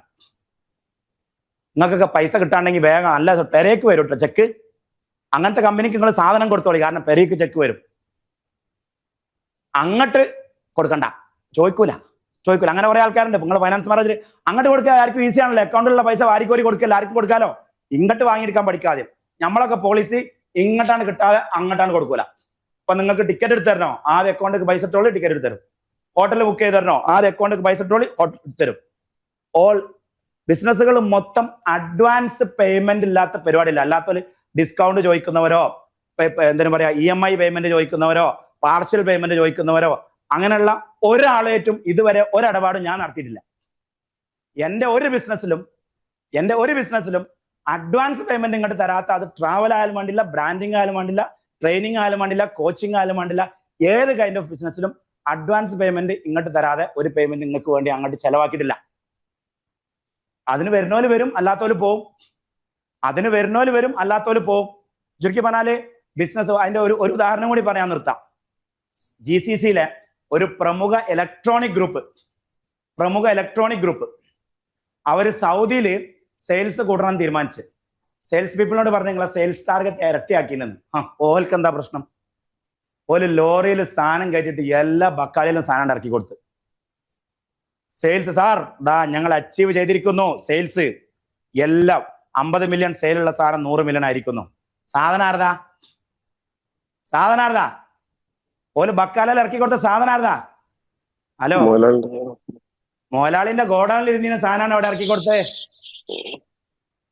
ബക്കാലയിൽ മൊത്തം മോനെ മോലാളി ഭയങ്കര ചൊറയാണ്, ഇത് ഇവിടെ നിക്കട്ടെ, ശല്യം ചെയ്യല്ലേ, പൈസ എപ്പോഴും തരണ്ട, ആക്കം പോലെ തന്നാ മതി എന്ന് പറഞ്ഞിട്ട് എല്ലാ ബക്കാലിലും ഇറക്കി കൊടുത്തേ. പൈസ വാങ്ങിയിട്ടില്ല, ക്രെഡിറ്റാ. അപ്പൊ സെയിൽസ് എന്ന് പറഞ്ഞാൽ സാധനം കൊണ്ടുപോയി കൊടുക്കലല്ല. സെയിൽസ് എന്ന് പറഞ്ഞാൽ അവന്റെ കീശയിലുള്ള ക്യാഷ് ഇങ്ങോട്ട് വാങ്ങലാണ്. അതിന്റെ അടുത്ത രസം കൂടി പറഞ്ഞാൽ അത് മുഴുവനാവുള്ളൂ. എന്നിട്ട് സെയിൽസ് ഡബിൾ ആയതിന്റെ പേരിൽ മുതലാളി എല്ലാവർക്കും ബോണസ് കൊടുത്തു. സെയിൽസ് ഡബിൾ ആയതിന്റെ പേരിൽ, അതായത് മുതലാളിയുടെ ഗോഡൌണിലുണ്ടായിരുന്ന സാധനം മുഴുവൻ റോട്ടിൽ എറിഞ്ഞു കൊടുത്തതിന് മുതലാളി എല്ലാവർക്കും ബോണസ് കൊടുത്തു. ആ പൈസ തിരിച്ചു കിട്ടൂല. നിങ്ങളെ സാധനം സ്റ്റോക്ക് ഗോഡൌണിൽ നിന്ന് പോയി തെരുവിലായി. അതിൽ കുറെ ബക്കാലക്കാർ പൂട്ടിപ്പോയി, കുറെ പാകിസ്ഥാനികൾ ഓടിപ്പോയി, കുറെ എവിടക്കോ എന്തൊക്കെ പോയി. ഇപ്പൊ സ്റ്റോക്ക് കൊണ്ടുപോയി എറിഞ്ഞു കൊടുക്കലല്ല കച്ചവടം, പൈസ കളക്ട് ചെയ്യല. അപ്പൊ ഒരു പ്രോഫിറ്റബിലിറ്റി എന്ന് പറഞ്ഞത് ഒരു പ്രോസസ്സാ, അതൊരു ഇവന്റ് അല്ല. സീരീസ് ഓഫ് സിസ്റ്റം ആൻഡ് പ്രോസസ്സിലൂടെ കടന്നു പോകുമ്പോൾ ഉണ്ടാവുന്ന നെറ്റ് ഫിൽട്ടേർഡ് റിസൾട്ട് ആണ് പ്രോഫിറ്റബിലിറ്റി. ഓർഗനൈസേഷൻ കച്ചവടം ചെയ്ത് സാധനം വാങ്ങി സാധനം വിൽക്കാൻ പഠിച്ചാൽ പോരാ. സാധനം വാങ്ങി സാധനം വിൽക്കാൻ പഠിച്ചാൽ പോരാ. അതിന്റെ ഓരോ ഘട്ടത്തിലും അതിന്റെ 1 രൂപയും 2 രൂപയും 3 രൂപയും ക്രെഡിറ്റും ഡെബിറ്റും പരിശോധിച്ച് കൊണ്ടുപോയാലേ നമുക്ക് എന്ത് ചെയ്യാൻ പറ്റുള്ളൂ. അപ്പൊ അതാ കിട്ടാനുള്ളത് ഇത്ര, കൊടുക്കാനുള്ളത് ഇത്ര, സ്റ്റോക്ക് ഇത്ര. ഇതിൽ ഏറ്റവും കൂടുതൽ ആളുകൾക്ക് പ്രശ്നം വരൽ ഇവിടെയാണ് കേട്ടോ. ഏറ്റവും കൂടുതൽ പ്രശ്നം വരൽ ഇവിടെയാണ്. കിട്ടാൻ കുറെ ഉണ്ടാവും. ആ ബ്രാൻഡ് സൗദി അറേബ്യയിൽ നിന്ന് എക്സിറ്റ് അടിക്കാൻ കാരണം ഇതാണ്. അന്ന് ആ മാർക്കറ്റിൽ ഇറക്കി കൊടുത്ത സാധനം, ഗോഡൌണിലുള്ള സാധനം മുഴുവൻ ഇറക്കി കൊടുത്ത് പൈസ തിരിച്ചു വരാതായപ്പം രണ്ടാമത് സ്റ്റോക്കിന് ഓർഡർ ചെയ്യാൻ പൈസ ഇല്ലാതെ ആ സൗദി മാർക്കറ്റിൽ നിന്ന് വലിയൊരു ബ്രാൻഡ് തന്നെ എക്സിറ്റ് ചെയ്യേണ്ട ഒരു സാഹചര്യം വന്നിട്ടുണ്ട്. മലയാളിയാണ് ആള്. അപ്പൊ അതാണൊരു ബ്രീഫ് ഡിസ്കഷൻ പറയാനുള്ളത്. ഇനി നിങ്ങളുടെ സ്പെസിഫിക് ആയിട്ടുള്ള ചോദ്യങ്ങൾ ചോദിച്ചോളൂ. അപ്പോൾ ഒരു ബിസിനസ് കോച്ചിങ് ക്ലബ്ബിൽ നമ്മൾ പരിശ്രമിച്ചു കൊണ്ടിരിക്കുന്നത് ഓരോ ബിസിനസിന്റെയും എല്ലാ ഡിപ്പാർട്ട്മെന്റുകളിലൂടെയും പ്രായോഗികമായിട്ട് കടന്നുപോയി ഓരോ ആഴ്ചകളിലും ഓരോ ഡിപ്പാർട്ട്മെന്റ് ഇങ്ങനെ ഫിക്സ് ചെയ്ത് മെല്ലെ by end of the year നോക്കുമ്പോൾ നമ്മുടെ സെയിൽ ഇൻക്രീസ് ആയിട്ടുണ്ടാവും, മേ ബി ഒരു 50%. നമ്മുടെ പ്രോഫിറ്റ് എന്തായാലും ഇൻക്രീസ് ആയിട്ടുണ്ടാവും, ഒരു ഡബിളെങ്കിലും മിനിമം ആയിട്ടുണ്ടാവും. നമുക്ക് നല്ലൊരു ബ്രാൻഡ് ഉണ്ടാവും, നല്ലൊരു സോഷ്യൽ പ്രസൻസ് ഉണ്ടാവും, നല്ലൊരു വെബ്സൈറ്റ് ഉണ്ടാവും, നല്ലൊരു ട്രേഡ് മാർക്ക് ഉണ്ടാവും, നമ്മൾ നല്ലൊരു ടീം ബിൽഡ് ചെയ്തിട്ടുണ്ടാവും, നമ്മൾ നല്ലൊരു സോഫ്റ്റ്വെയർ സെറ്റ് ആക്കിയിട്ടുണ്ടാവും, നല്ലൊരു ഫൈനാൻഷ്യൽ സിസ്റ്റം സെറ്റ് ആക്കിയിട്ടുണ്ടാവും. അതിനോട് കൂടെ തന്നെ നമ്മൾ നല്ല ഒരു ലൈഫ് ലീഡ് ചെയ്യുന്നുണ്ടാവും. അത് ടൂർ ആയാലും ഫാമിലി ആയാലും ഹെൽത്ത് ആയാലും പഠിച്ചവനായാലും സാമൂഹിക ജീവിതമായാലും റൊമാൻസ് ആയാലും സെക്സ് ആയാലും ആരോഗ്യമായാലും ഈ വിഷയത്തിലൊക്കെ ബാലൻസ് ഉള്ള ഒരു നല്ല ബിസിനസ്മാൻ എന്നുള്ള കൺസെപ്റ്റിലാണ് ഈ ബിസിനസ് കോച്ചിങ് ക്ലബ്ബ് എന്നുള്ള കമ്മ്യൂണിറ്റി ബിൽഡായി വരുന്നത്. അത് ഞങ്ങൾ കഴിഞ്ഞ ഒരു എന്താ പറയാ ഒരു 10 ദിവസം 20 ദിവസമായിട്ട് അത് ആസ്വദിച്ചുകൊണ്ടിരിക്കുകയാണ്. ആ ആസ്വദിക്കുന്ന കുറച്ച് ആൾക്കാരെ ഞാൻ ഇതിലും കണ്ടു. ഒക്കെ കണ്ടു അല്ലെ അവിടെ? എന്തൊക്കെയാണ് വിശേഷം? കഴിഞ്ഞ ഒരാഴ്ചത്തെ എക്സ്പീരിയൻസുകൾ പറയൂ. ഒരാഴ്ചത്തെ എക്സ്പീരിയൻസ് ഭയങ്കര എക്സൈറ്റഡ് ആണ്. ഈ ഒരു വർഷം എൻഡ് ആവുമ്പോൾ നമ്മൾ എവിടെ എത്തിക്കുന്നുള്ള ഭയങ്കര എക്സൈറ്റ്മെന്റിലാണ്. ഓരോ ദിവസവും പുതിയ അറിവുകൾ. ആക്ച്വലി വിഷൻ ബോർഡ് സെറ്റ് ചെയ്ത് ഫസ്റ്റ് ആ വിഷൻ ബോർഡിലേക്കുള്ള കാര്യങ്ങൾ, പിന്നെ കമ്പനിയുടെ സ്ട്രക്ചർ, ബ്രാൻഡിങ്ങിന്റെ കാര്യങ്ങൾ ഇപ്പൊ പറഞ്ഞല്ലോ, പുതിയതായിട്ട് ചെയ്യേണ്ട കാര്യങ്ങൾ, അത് വെബ്സൈറ്റ്, ഡിജിറ്റൽ മാർക്കറ്റിംഗ്, എന്തൊക്കെ ഇല്ലാതിരുന്നു ആ കാര്യങ്ങളൊക്കെ പുതിയത് ഇപ്പൊ ചെയ്തുകൊണ്ടിരിക്കുകയാണ്. Very good. അതിൽ രസകരമായിട്ട് ഷബീറിനോടാ ചോദിക്കേണ്ടത്. ഷബീർ 2 ദിവസമായിട്ടുള്ള ജോയിൻ ചെയ്തിട്ട്, ഓനാണ് ഇപ്പൊ ലോട്ടറി അടിച്ചേ. അതെ ഷബീറെ പറയേ, അൺമ്യൂട്ട് ആണല്ലേ? ആയി, പിന്നെയും മ്യൂട്ടായി. പറയൂ ഷബീറ. തീർച്ചയായിട്ടും എനിക്ക് ഭയങ്കര ലോട്ടറി തന്നെ അടിച്ചത്. ആദ്യം ഡോക്ടറിനോട് പറഞ്ഞത് കമ്പനി അടിച്ചു പൂട്ടാൻ. അടിപൊളിയല്ലേ?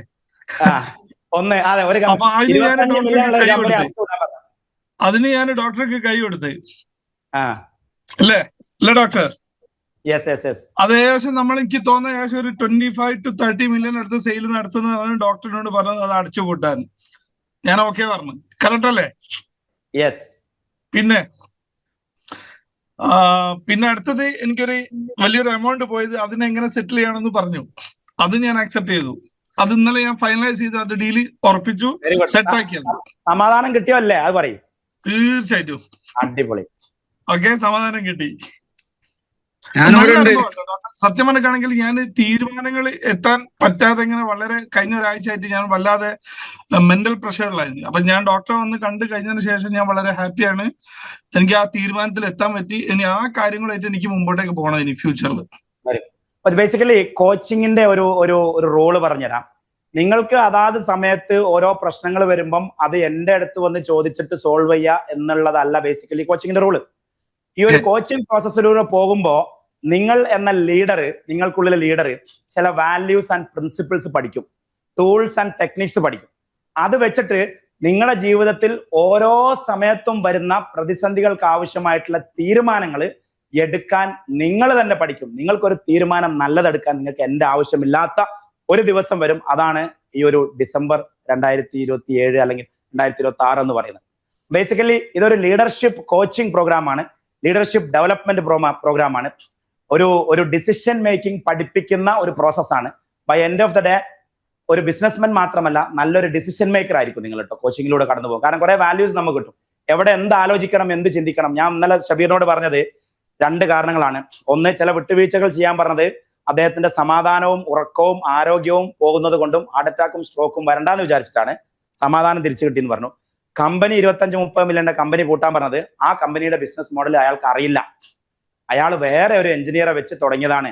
അതുകൊണ്ട് തന്നെ അയാൾ ഇങ്ങനെ നീപ്പിച്ച് പൊറാട്ടക്കാരൻ പറയല്ലോ, ഞാൻ പോട്ടോ, ഞാൻ പോവും, ഞാൻ പോട്ടോ, ഞാൻ പോവും, ഞാൻ പോട്ടോ, ഞാൻ പോവും എന്ന് പറഞ്ഞ് പൊറാട്ടക്കാരൻ നീപ്പിച്ചതുകൊണ്ട് ഇയാൾ പൊറാട്ടക്കാരന്റെ കാലും പിടിച്ച് കുനിഞ്ഞു നിന്നിങ്ങനെ നിൽക്കുകയാണ്. അപ്പുറത്ത് വലിയ 50-60 മില്യൺ കച്ചവടമുള്ള നല്ല പ്രോഫിറ്റ് ഉള്ള വേറൊരു കമ്പനി ഉണ്ട്. അതിലേക്ക് ശ്രദ്ധിക്കാനും അത് കൊണ്ടുപോകാനും അതിനെ വളർത്താനും ഇയാൾക്ക് ടൈമില്ല. കാരണം ഈ പൊറാട്ടക്കാരന്റെ മുമ്പിൽ കുനിഞ്ഞു നിൽക്കാനേ ഇയാൾക്ക് നേരമുള്ളൂ. അതുകൊണ്ട് ആ പൊറാട്ടക്കാരന്റെ കമ്പനിനെയും പിരിച്ചുവിടാൻ പറഞ്ഞു. നമുപ്പർക്ക് മര്യാദയ്ക്ക് അവിടെ ഇപ്പൊ 50 മില്യൺ ഉള്ള കമ്പനിയെ അയാൾക്ക് പാട്ടും പാടി 100 മില്യൺ ആക്കാൻ പറ്റും. കാരണം അവിടെ അൺഡിവൈഡഡ് അറ്റൻഷനും ഇല്ല, പ്ലസ് അയാൾക്ക് സമാധാനവും ഉണ്ട്. ഈ പുതിയ അറിയാത്ത ബിസിനസ് ഇദ്ദേഹത്തിന്റെ സമാധാനം കളയുന്നുണ്ടായിരുന്നു. അതുകൊണ്ടാണ് അത് പൂട്ടാൻ പറഞ്ഞത് കേട്ടോ.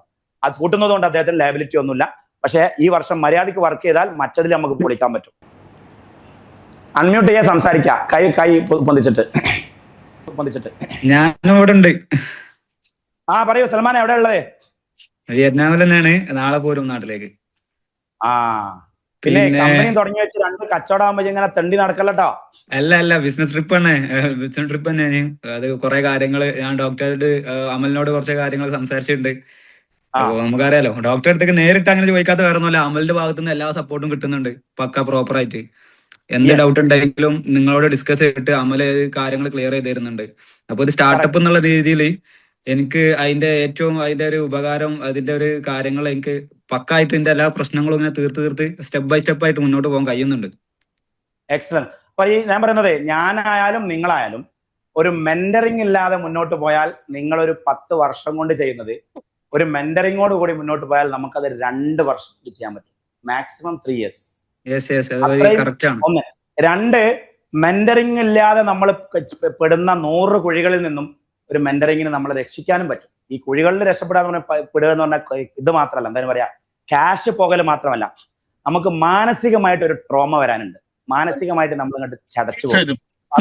അതാണ് ശരിക്കും ഷബീറിനൊക്കെ സംഭവിച്ചത്. അതായത് പൈസ പോയ സങ്കടമല്ല, മാനസികമായിട്ട് നമ്മൾ ട്രോമയിലായി പോകും. സോ ദാറ്റ് ഈസ് വേർ ഒരു കണ്ടിന്യൂസ്, എനിക്കും വേണം നിങ്ങൾക്കും വേണം കേട്ടോ. I have my mentor. എന്നാൽ കഴിയുന്ന പിന്നെ ഇപ്പം ബുക്കിൽ നോക്കിയിട്ട് ഈ ബിസിനസ് ഇങ്ങനെ ചെയ്യണം, ബിസിനസ് അങ്ങനെ ചെയ്യണം, അങ്ങനെ എംപ്ലോയിനെ എങ്ങനെ ആക്കണം, അതിങ്ങനെ ആക്കണം, ഇതിങ്ങനെ ആക്കണം എന്ന് പറയുന്ന പ്രോസസ് അല്ല. ഞാനും ഒരു കച്ചവടക്കാരനാണ്, നിങ്ങളൊരു കച്ചവടക്കാരനാണ്. എനിക്ക് പിന്നെ ആകെ ഒരു 2 കോച്ചിങ്ങും 2 ട്രെയിനിങ്ങും അറിയുന്നതുകൊണ്ട് എനിക്കറിയുന്ന വിവരങ്ങളും എൻ്റെ ഉയർച്ചകളും എൻ്റെ താഴ്ചകളും എൻ്റെ പരാജയങ്ങളും എൻ്റെ വിജയങ്ങളും ഒക്കെ നിങ്ങളുമായിട്ട് ഷെയർ ചെയ്യുന്നു. അതോടൊപ്പം തന്നെ കഴിഞ്ഞ ഒരു 10-15 വർഷമായിട്ട് ഒരു 200-300 കമ്പനികളുമായിട്ട് ഇടപഴകിയ ഡെപ്ത് ഉള്ള നോളജും എക്സ്പീരിയൻസും എക്സ്പെർട്ടൈസും ഉണ്ട്. അപ്പൊ നിങ്ങളൊരു കാര്യം പറയുമ്പോൾ ഇത് മറ്റേ കമ്പനിയിൽ അന്നുണ്ടായ പ്രശ്നമാണ് എന്ന് മനസ്സിലാക്കാനുള്ള ഒരു കഴിവും കൂടി ഉണ്ട്. ആ ഒരു 15 വർഷത്തെ എക്സ്പെർട്ടീസും എൻ്റെ കച്ചവടവും എല്ലാം കൂടി ആയിട്ടുള്ള ഒരു ബാലൻസ്ഡ്, ഒരു ഡോക്ടർ എന്നുള്ള നോളജും, ഒരു സൈക്കോളജിസ്റ്റ് എന്നുള്ള നോളജും, ഒരു കോച്ച് എന്നുള്ള നോളജും, ഒരു NLP ട്രെയിനർ എന്നുള്ള നോളജും, ഒരു ബിസിനസ്സുകാരൻ എന്നുള്ള നോളജും, ഒരു മെന്റർ എന്നുള്ള നോളജും എല്ലാം കൂടി കൂട്ടിയിട്ടുള്ള സാമ്പാറാണ് നമ്മൾ കലക്കിക്കൊണ്ടിരിക്കുന്നത്. എക്സ്പീരിയൻസ് ആണല്ലോ ഏറ്റവും വലുത്. ഡോക്ടർ BCC നമുക്ക് കിട്ടുന്ന ഏറ്റവും വലിയൊരു ഫാക്ടർ എന്താണെന്ന് വെച്ചാൽ, ഡോക്ടർ ഒരുപാട് വലിയ കമ്പനി ആയിട്ട് ഡീൽ ചെയ്തോണ്ടും അവരെ പ്രോബ്ലംസ് സോൾവ് ചെയ്തോണ്ടുള്ള എക്സ്പീരിയൻസ് നമ്മൾക്ക് ചിലപ്പോൾ 5 വർഷം കൊണ്ട് സോൾവ് ചെയ്യേണ്ട കാര്യങ്ങൾ ചിലപ്പോൾ പെട്ടെന്നുള്ള സാറെടുത്ത് കിട്ടുന്ന ഒരു ഇൻഫർമേഷൻ കൊണ്ട് അത്ര വർഷം പോവാണ്ട് ചിലപ്പോൾ 1 മാസം കൊണ്ടോ 1 മാസത്തിനുള്ളിലോ ആ പ്രോബ്ലം സോൾവ് ചെയ്യാൻ പറ്റുന്നുണ്ട്, ആ പ്രോബ്ലത്തിലേക്ക് എത്താതിരിക്കാൻ പറ്റുന്നുണ്ട്. ഒന്നത്. രണ്ടാമത് BCC എന്നെ ഏറ്റവും അട്രാക്ട് ചെയ്ത കാര്യം എന്ന് വെച്ചാൽ, BCC നമുക്ക് ഒരു ബിസിനസ് കോച്ചിങ് മാത്രമല്ല വരുന്നത്. As A person, as A human, നമ്മൾ ഫാമിലിക്ക് ഉപകാരപ്പെട്ട ആളാവണം, നമ്മൾ സൊസൈറ്റിക്ക് ഉപകാരപ്പെട്ട ആളാവണം. ആ പേഴ്സൺ ഏത് മതവിശ്വാസിയാണെങ്കിലും ഒരു ഭക്തിയുള്ള ആളാവണം. അങ്ങനത്തെ കുറെ കാര്യങ്ങൾ ഡോക്ടറെ കോച്ചിക്ക് ഭയങ്കര ഹെൽപ്ഫുൾ ആണ്. സത്യം പറഞ്ഞാൽ ഒരിക്കലും ആ ഒരു സംഭവം പ്രതീക്ഷിച്ചിട്ടുണ്ടായിരുന്നില്ല. ബിസിനസ്സിലെ കാര്യങ്ങൾ പഠിക്കാനും ഒരു നല്ല മനുഷ്യനായ ഒരു പൊളി ബിസിനസ്മാൻ ആകുമെന്ന് ഞാൻ തുടക്കത്തിലെ മാർക്കറ്റിംഗ് വീഡിയോയിൽ പറഞ്ഞിട്ടുണ്ടായിരുന്നു. ഒരു നല്ല മനുഷ്യനായ ഒരു പൊളി ബിസിനസ്മാൻ. യെസ്, മനോജ് പറയൂ. മനോജ്, റാസി പറയൂ. ഞാൻ ശരിക്കും പറഞ്ഞാല് എന്റെ ബിസിനസ്സിലേക്ക് ഞാൻ ബേബി സ്റ്റെപ്സ് എടുത്ത് വെക്കുന്ന ഒരു വ്യക്തിയാണ്. അതിൽ കയറിയിട്ടുള്ളൂ, പല ആൾക്കാരെ പോലെ അല്ല.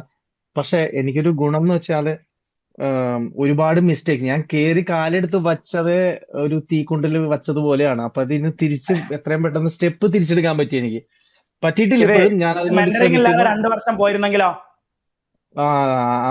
എന്റെ ഒന്നാമത് പൈസ ഇല്ലാണ്ട് അടപ്പ് തീർച്ചിരിക്കുക. അപ്പൊ അതിലാണ് ഞാൻ ശരിക്കും അതെ, എനിക്ക് ശരിക്കും ഭയങ്കര ഹെൽപ്ഫുൾ ആണ് ഈ ഒരു കാര്യം. കാരണം ഞാൻ ടു ബി ഓണസ്റ്റ് ഞാൻ പറഞ്ഞു, ഞാനൊക്കെ വളരെ ചെറുപ്പത്തിൽ 10ാം ക്ലാസ് തൊട്ട് കള്ളു കുടിച്ചോണ്ടിരുന്നത് ഞാൻ ആക്ച്വലി കഴിഞ്ഞ പരിപാടി തുടങ്ങിയ ശേഷം കള്ളുകൂടി കംപ്ലീറ്റ്ലി സ്റ്റോപ്പ് ചെയ്തു.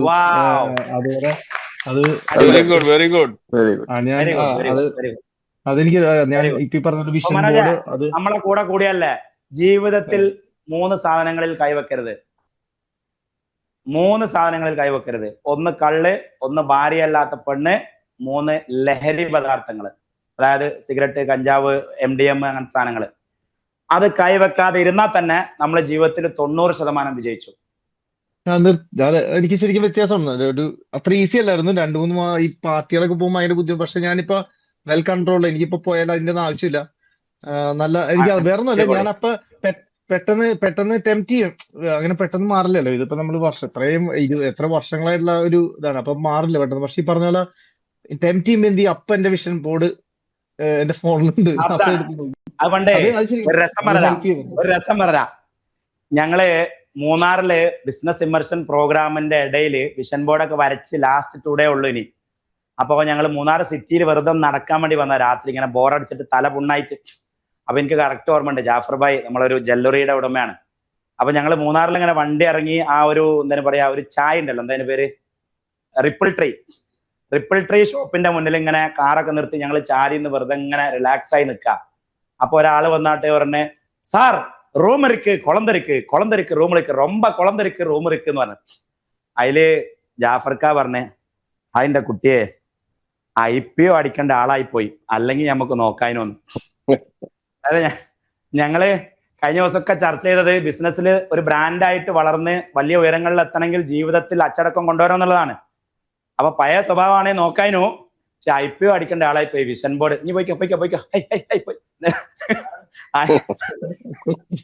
അതേമാതിരി IPO അടിക്കേണ്ട ആളായി പോയില്ലേ. അതെ. Anyway thanks. ഫസ്റ്റ് സെഷൻ തന്നെ വളരെയധികം ഇത്രയും തന്നെ വലിയ കാര്യം. ഇനിയും അങ്ങോട്ട് മുന്നോട്ട് വളരെയധികം പ്രതീക്ഷയാണ്. ഡെഫിനറ്റ്ലി എല്ലാം ശരിയാവും. അപ്പൊ ആർക്കെങ്കിലും നമ്മുടെ ഈ സബ്ജക്റ്റിനെ കുറിച്ചോ, BCCയെ കുറിച്ചോ, എന്നെ കുറിച്ചോ, കോച്ചിങ് പ്രോഗ്രാമിനെ കുറിച്ചോ, നമ്മുടെ കമ്മ്യൂണിറ്റിയെ കുറിച്ചോ എന്ത് ഡൗട്ടുകൾ ഉണ്ടെങ്കിലും ചോദിക്കാം, അറിയാം. ജീവിതത്തിൽ നമുക്ക് ഒരുമിച്ച് വളരാം. അതായത് ഞാൻ വളരുക, നിങ്ങളെ വളർത്താതിരിക്കുക, അങ്ങനെയല്ല. നിങ്ങളെ വളർത്തുക, ഞാൻ വളരാതിരിക്കുക, അങ്ങനെയല്ല. ഞാനും നിങ്ങളും ഒരുമിച്ച് വളരും. നാളെ എനിക്കൊരു ബ്രാൻഡ് ഉണ്ടാവും, നിങ്ങൾക്കൊരു ബ്രാൻഡ് ഉണ്ടാവും. എനിക്ക് നല്ലൊരു കുടുംബജീവിതം ഉണ്ടാവും, നിങ്ങൾക്ക് നല്ലൊരു കുടുംബജീവിതം ഉണ്ടാവും. എന്റെ കമ്പനിയിൽ നല്ലൊരു പ്രൈവറ്റ് ഇക്വിറ്റി ഫണ്ടിങ് വരും, നിങ്ങളുടെ കമ്പനിയിലും നല്ലൊരു പ്രൈവറ്റ് ഇക്വിറ്റി ഫണ്ടിങ് വരും. ഒരു കാലത്ത് എന്റെ ബ്രാൻഡ് IPO അടിക്കും, നിങ്ങളുടെ ബ്രാൻഡും IPO അടിക്കും. നിങ്ങൾ ആരോഗ്യവാനായിരിക്കും, ഞാനും ആരോഗ്യവാനായിരിക്കും. നിങ്ങൾ കള്ളു കുടിക്കത്തില്ല, ഞാനും കുടിക്കത്തില്ല. നിങ്ങൾ കഞ്ചാവ് വലിക്കത്തില്ല, ഞാനും വലിക്കത്തില്ല. അതായത് വാല്യൂ സിസ്റ്റം സെയിം ആയിരിക്കണം. ഇനി അഥവാ ഒരുത്തം പറയാണ് എനിക്ക് കച്ചവടം വേണ്ട, ഗ്രോത്തും വേണ്ട, കള്ളും കുടിച്ച് പെണ്ണും കുടിച്ച് അങ്ങനെ ഉണ്ടായിരുന്നു. കഴിഞ്ഞ ഞങ്ങൾ ചൈനയിലേക്ക് പോയ സമയത്ത് എനിക്കുണ്ടായ ഒരു അനുഭവം പറയാനാ. ഞങ്ങൾ 200 കമ്പനികളിൽ 3 പേര് അത്യാവശ്യം കച്ചവടമൊക്കെ ചെയ്ത് കോടിക്കണക്കിന് കച്ചവടമൊക്കെ ആയതിനു ശേഷം എനിക്ക് ആവശ്യത്തിലധികം പൈസ ഉണ്ട് എന്നുള്ള അഹങ്കാരത്തിലായിരുന്നു അവർ ചൈനയിലേക്ക് വന്നിട്ടുണ്ടായിരുന്നത്.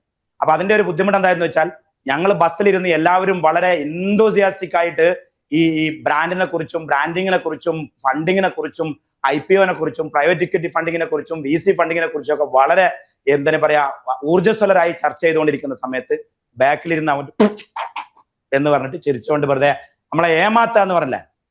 കാരണം അവർക്ക് ഇതിലൊന്നും ഇൻട്രസ്റ്റ് ഇല്ല. വേഗം ക്യാൻറ്റൺ ഫെയറിൽ 2 വട്ടം തിരിഞ്ഞളിച്ച് ഉച്ചയാകുമ്പോൾ വേഗം റൂമിലെത്തി എവിടെങ്കിലും 2 ബോട്ടിലേറ്റ് ഇരുന്ന് എവിടെന്നെങ്കിലും ഒരു പെണ്ണ് ഒപ്പിച്ച് ഹോട്ടലിൽ വാതിൽ പൂട്ടണം. അങ്ങനെയാണ് അവരുടെ ആഗ്രഹം.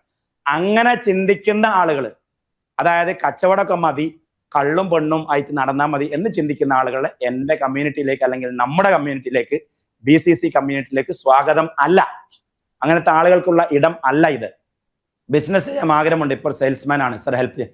പിന്നെ ഒരു മിനിറ്റ് കിരണേ, ലോകത്ത് ഇന്നുള്ള ഏത് വലിയ കമ്പനിയുടെയും CEOസിനെ അല്ലെങ്കിൽ MDസിനെ എടുക്കുക, അത് ഏത് കമ്പനിയുടെ എടുത്തോ, മൈക്രോസോഫ്റ്റിന്റെ എടുത്തോ, ഇതിന്റെ എടുത്തോ, ഏത് കമ്പനിയുടെ എടുത്തോ ലോകത്ത് നിന്നുള്ള, ഈ കമ്പനിയുടെ ഒക്കെ ഇന്നിരിക്കുന്ന CEO അല്ലെങ്കിൽ MD അല്ലെങ്കിൽ ഡയറക്ടേഴ്സ് ഒരു കാലത്ത് സെയിൽസ് പേഴ്സൺ ആയിരുന്നു.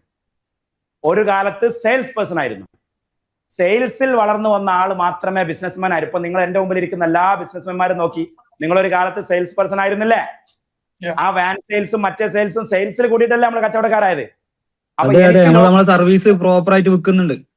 യെസ്, എന്താണെങ്കിലും. അപ്പോ നമ്മൾ ഏറ്റവും ബഹുമാനിക്കപ്പെടേണ്ട ഒരു വ്യക്തി എന്ന് പറയുന്നത് സെയിൽസ്മാൻ ആണ്. ഒരാളെ ജീവിതത്തിൽ ഓൺട്രപ്രണർ ആയിട്ട് വളരണം എന്നുണ്ടെങ്കിൽ അയാൾ ചെയ്യേണ്ട ആദ്യത്തെ പണി സെയിൽസ്മാൻ ആണ്. അങ്ങനെ സെയിൽസ് ചെയ്ത ആളുടെ മനസ്സിൽ എപ്പോഴും ഒരു മോഹം വേണം, മോനെ എനിക്ക് നാളെ ഒരു കച്ചവടക്കാരനാവണം. സെയിൽസ്മാൻമാരൊക്കെ കച്ചവടം. അതല്ലാതെ HR-ലും ഫൈനാൻസിലും അഡ്മിനിലും അല്ലെങ്കിൽ IT-ലും ഒന്ന് വർക്ക് ചെയ്യുന്ന, അല്ലെങ്കിൽ ആ ഒരു എന്തിനു പറയാ റിസ്ക് ഇല്ലാത്ത അഡ്മിനിസ്ട്രേറ്റീവ് ജോലിയിൽ വർക്ക് ചെയ്യുന്ന ആളുകൾ ഒരിക്കലും കമ്പനിയുടെ CEOസും MDസും ആയിട്ടില്ല, ആകുകയും ഇല്ല. കാരണം അവർക്ക് കമ്പനിയുടെ ഓവറോൾ ഓപ്പറേഷൻ അറിയില്ല, സെയിൽസ് അറിയില്ല. ഹിപ്നോട്ടിക് സെയിൽസിന്റെ ക്ലാസ് വരാല്ലേ? അതിന് വേണ്ടി വെയിറ്റിംഗ് ആണ്, കട്ട വെയിറ്റിംഗ് ആണ്. കുറെ വരാണ്ട്. അതായത് ടോട്ടൽ 152 ടോപ്പിക്കുള്ളത്. അതിലിപ്പോ ആകെ 3 ടോപ്പിക്, 2 ടോപ്പിക്കല്ലേ തീർന്നിട്ടുള്ളൂ. സബൂർ കരോ. അതായത് ഒരു വർഷം കൊണ്ട് പറഞ്ഞു തീർക്കേണ്ട സാധനം ഒരു ആഴ്ച കൊണ്ട് പറഞ്ഞു തീർക്കാൻ കഴിയില്ല. ഓരോ ഡിപ്പാർട്ട്മെന്റ് വൈസ് ഇങ്ങനെ പറഞ്ഞു തീർത്ത് കൊണ്ടുവരാം. നമ്മൾ ആകെ തുടങ്ങിയിട്ട് 2 ടോപ്പിക്കേ തീർത്തിട്ടുള്ളൂ. ഇനി ലോട്ട് ടു കം. അപ്പൊ ഒരു വർഷം മുഴുവൻ നഷ്ടപ്പെടുന്നതിനേക്കാൾ നല്ലതാണ് 2 ടോപ്പിക്. പിന്നെ നമ്മൾ മറ്റൊരു പ്രധാന പോയിന്റ്, ഈ BCC ക്ലബിന്റെ എല്ലാ ക്ലാസ്സുകളും വർഷം മുഴുവൻ നമ്മുടെ സോഫ്റ്റ്വെയറിൽ ഉണ്ടാവും. ഏത് സമയത്തും നിങ്ങൾക്ക് ലോഗിൻ ചെയ്ത് എപ്പോൾ നിങ്ങൾക്ക് മോട്ടിവേഷൻ നഷ്ടപ്പെടുമ്പോഴും അല്ലെങ്കിൽ നിങ്ങൾക്ക് ക്ലാരിറ്റി വേണ്ട സമയത്തും നിങ്ങൾ ഡ്രൈവ് ചെയ്യുന്ന സമയത്തൊക്കെ എപ്പോഴും അത് ലോഗിൻ ചെയ്ത് പ്ലേ ചെയ്യണം. അപ്പൊ യെസ് പറയൂ. പ്ലേ ചെയ്യുന്നുണ്ട്, എനർജി കൂടുന്നുണ്ട്. നല്ല ക്ലാസ് മതി ഈ ഒരു ഞങ്ങൾ നൽകിയ എമൗണ്ടിന്. അത്രയും മോട്ടിവേറ്റഡ് ആണ് സാറേ. Very good. പോരാ എന്ന് വിചാരിച്ചെന്താക്കണ്ട. ഇല്ല, 2 ആഴ്ചത്തെ ക്ലാസ് കിട്ടി, ഞാനിപ്പോ ഭയങ്കര ബുദ്ധിമാനാണ് എന്ന് പറഞ്ഞ് ക്ലാസ് ബാക്കി അറ്റൻഡ് ചെയ്യാതിരിക്കണ്ട. ഇനിയാണ് ശരിക്കുള്ള അബീബി ഗെയിം ബാക്കി ഏതോ ട്രയൽ ഹുവാ ഹൈ. ഷബീർ പറയൂ. ഷബീർ, എനിക്ക് ഇന്നലത്തെ ക്ലാസ്സിന്റെ ചെറിയൊരു ഡൗട്ട് ചോദിച്ചോട്ടെ. ഇതില് പറയൂ. ഇന്നലെ നമ്മൾ സാലറി ഇൻക്രിമെന്റിനെ കുറിച്ച് സംസാരിച്ചിട്ടുണ്ട് അല്ലേ? ഓക്കെ. അതിന് സാറ് പറഞ്ഞിട്ടുണ്ടായിരുന്നു എവറി 6 മന്ത് കൊടുക്കരുതെന്ന് പറഞ്ഞിട്ടുണ്ടായിരുന്നു. അല്ല, എവറി 6 മന്തിൽ ഒരു എംപ്ലോയീസിന് സാലറി കൂട്ടരുതെന്ന് പറഞ്ഞിട്ടുണ്ടായിരുന്നു അല്ലെ? അപ്പൊ നമ്മൾ ഈ പ്രൊമോഷൻ പീരീഡ് കഴിഞ്ഞതിന് ശേഷം ഇന്റർവ്യൂവിന്റെ സമയത്ത് നമ്മൾ സ്വാഭാവികമായിട്ട് അവരെ നമ്മളെടുത്ത് ചോദിക്കും ഈ 6 മാസത്തിന് ശേഷം എന്തെങ്കിലും സാലറി കൂട്ടുമെന്ന് ചോദിക്കും. അതൊക്കെയാണ്. പ്രൊബേഷൻ പീരീഡ് കഴിഞ്ഞാൽ ഒരു കൂട്ടലുണ്ടാവും. അത് ശരിക്കും കൂട്ടലല്ല. പ്രൊബേഷൻ പീരീഡിന്റെ മുമ്പ് ആക്ച്വലി കുറക്കലാണത്. അതായത് നിങ്ങൾ ഉദ്ദേശിച്ചിട്ടുണ്ടാവുക ഇയാൾക്ക് 3000 സാലറി കൊടുക്കാനാണ്. അതെ. പക്ഷേ നിങ്ങൾ പ്രൊബേഷൻ പീരീഡിൽ അത് 2000 2500 ആക്കുക. കറക്റ്റ്. അവിടെ കൂട്ടല്ല. മുരളീധരൻ പറഞ്ഞ മാതിരി അവിടെ കൂടുന്നത്ര ഇവിടെ കുറയുന്നില്ല. പിന്നെ വേറെ കാര്യം, നമ്മൾ ഈ ടോട്ടൽ നമുക്ക് നെറ്റ് പ്രോഫിറ്റിന്റെ മുകളിൽ നിന്നും എത്ര പെർസെന്റേജ് നമുക്ക് സാലറി ഓൺ എക്സിസ്റ്റിംഗ് എംപ്ലോയീസിന്റെ മുകളിൽ നമുക്ക് ഡിസ്ട്രിബ്യൂട്ട് ചെയ്യാൻ പറ്റും? Very good. അതായത് സാലറി കഴിഞ്ഞിട്ടുള്ള നെറ്റ് പ്രോഫിറ്റ് ആണോ അല്ല അഡീഷണൽ ബോണസ് ആണോ ചോദിക്കുന്നത്, ബേസിക് സാലറി ആണോ ചോദിക്കുന്നത്? അതായത് ലാസ്റ്റ് 2025 നമുക്ക് നെറ്റ് പ്രോഫിറ്റ് ഇത്ര കിട്ടിയെന്ന് വിചാരിച്ചോ? സാലറി കഴിഞ്ഞിട്ട് സാലറി കഴിഞ്ഞിട്ട് എല്ലാം I mean net profit. Okay. So 2026 പോകുന്ന സമയത്ത് ആ കിട്ടിയതിന്റെ എത്ര പെർസെന്റേജ് മാത്രം നമുക്ക് എക്സിസ്റ്റിംഗ് എംപ്ലോയീസിന് നമുക്ക് ഡിസ്ട്രിബ്യൂട്ട് ചെയ്യാൻ പറ്റും? അതിൽ 2 കാര്യങ്ങളാണ്. ഒന്ന്, ഷബീർ നല്ല ഒരു കച്ചവടക്കാരനാണ്, നിങ്ങളുടെ ഉള്ളിൽ ഒരു നന്മയുണ്ട് എന്നുള്ളതാണ് ആ ചോദ്യത്തിൽ തന്നെ അടങ്ങിയിരിക്കുന്നത്. 2, അതൊരു പേഴ്സണൽ ഒപ്പീനിയൻ ആണ്, അല്ലെങ്കിൽ പേഴ്സണൽ സ്ട്രാറ്റജിയാണ്. അപ്പൊ നമ്മൾ കഴിയുന്നത്, ഇപ്പൊ എന്റെ പേഴ്സണൽ കാര്യം ഞാൻ പറഞ്ഞുതരാം, നിങ്ങൾ എന്താ ചെയ്തോളി. ഞാൻ എപ്പോഴും ആദ്യം സെയിൽസ് നടക്കുന്ന സമയത്ത് തന്നെ നെറ്റ് പ്രോഫിറ്റ് വരുന്നതിന് മുമ്പ് ഗ്രോസ് പ്രോഫിറ്റിന്റെ 10% ഞാൻ സ്റ്റാഫിന് കൊടുക്കാറുണ്ട്. ഗ്രോസ് പ്രോഫിറ്റിന്റെ അത് ആ ഗ്രോസ് പ്രോഫിറ്റ് നമുക്ക് കൊടുക്കാൻ പറ്റില്ല. കാരണം ഓരോ ഇൻഡസ്ട്രിയും ഓരോ ഡിഫറെന്റ് അതാണ് നിങ്ങൾ ചെയ്യണമെന്ന് പറഞ്ഞത്. നിങ്ങൾ ചെയ്യണമെന്ന് പറഞ്ഞതാണ്. എന്നിട്ട് പിന്നീട് നെറ്റ് പ്രോഫിറ്റിലേക്ക് എത്തിക്കഴിഞ്ഞാൽ നമ്മളൊരു 10% എടുത്തിട്ട് അതിൽ 5% സമൂഹത്തിനും 5% സ്റ്റാഫ് വെൽഫെയറിനും വീണ്ടും ഡിസ്ട്രിബ്യൂട്ട് ചെയ്യാണ്. പക്ഷെ അവർക്ക് കൂടുതൽ ആക്ച്വലി GP-യുടെ പെർസെന്റേജ് അവർക്ക് കിട്ടിയിട്ടുണ്ടാവും. നെറ്റ് പ്രോഫിറ്റിന്റെ 10 എടുത്തിട്ട് 5 സമൂഹത്തിനും 5 സ്റ്റാഫ് വെൽഫെയറിനും.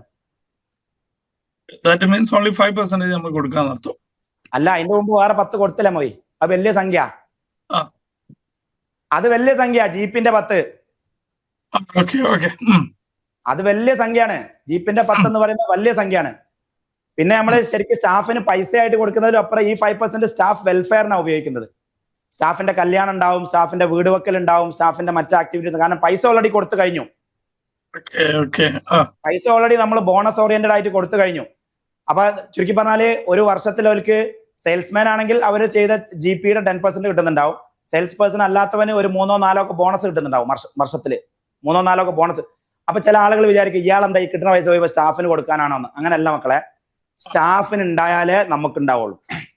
ഈ പറഞ്ഞതിലൊക്കെ പാടെ സ്റ്റാഫിന് 10% കിട്ടുമ്പോഴേ നമുക്ക് 90 കിട്ടുള്ളൂ. സ്റ്റാഫിന് 10 കിട്ടിയില്ലെങ്കിൽ നമുക്ക് 90 കിട്ടൂല കേട്ടോ. സ്റ്റാഫിന് 10 കിട്ടുന്നതിന് ആർക്കെങ്കിലും ചൊറിച്ചിലുണ്ടെങ്കിൽ സ്റ്റാഫിന് 10 കിട്ടിയിട്ടില്ലെങ്കിൽ നമുക്ക് 90 കിട്ടൂല. നമുക്ക് 90 കിട്ടുമ്പോഴേ സ്റ്റാഫിന് 10 കിട്ടുള്ളൂ. പക്ഷെ അവരെ കൂട്ടി പിടിച്ചാലേ നമുക്ക് വളരാൻ പറ്റുള്ളൂ. നമ്മൾ ഒറ്റയ്ക്ക് വളരാനൊരു കൺസെപ്റ്റ് ഇല്ല. ഷബീർ, അപ്പം കുറച്ച് സമൂഹത്തിനും പോട്ടെ, കുറച്ച് സ്റ്റാഫ് വെൽഫെയറിനും പോട്ടെ, കുറച്ച് സ്റ്റാഫിന് ബോണസും അല്ലെങ്കിൽ ഇൻസെന്റീവും പോട്ടെ. ഇത് ഞാൻ ഒരു ഓവറോൾ ഒരു 10-20% പോയാലും വേണ്ടില്ല, നമ്മൾ വളരും. ഞാനിപ്പോ അങ്ങനെ ചെയ്തിരിക്കുന്നത് 10-10-10.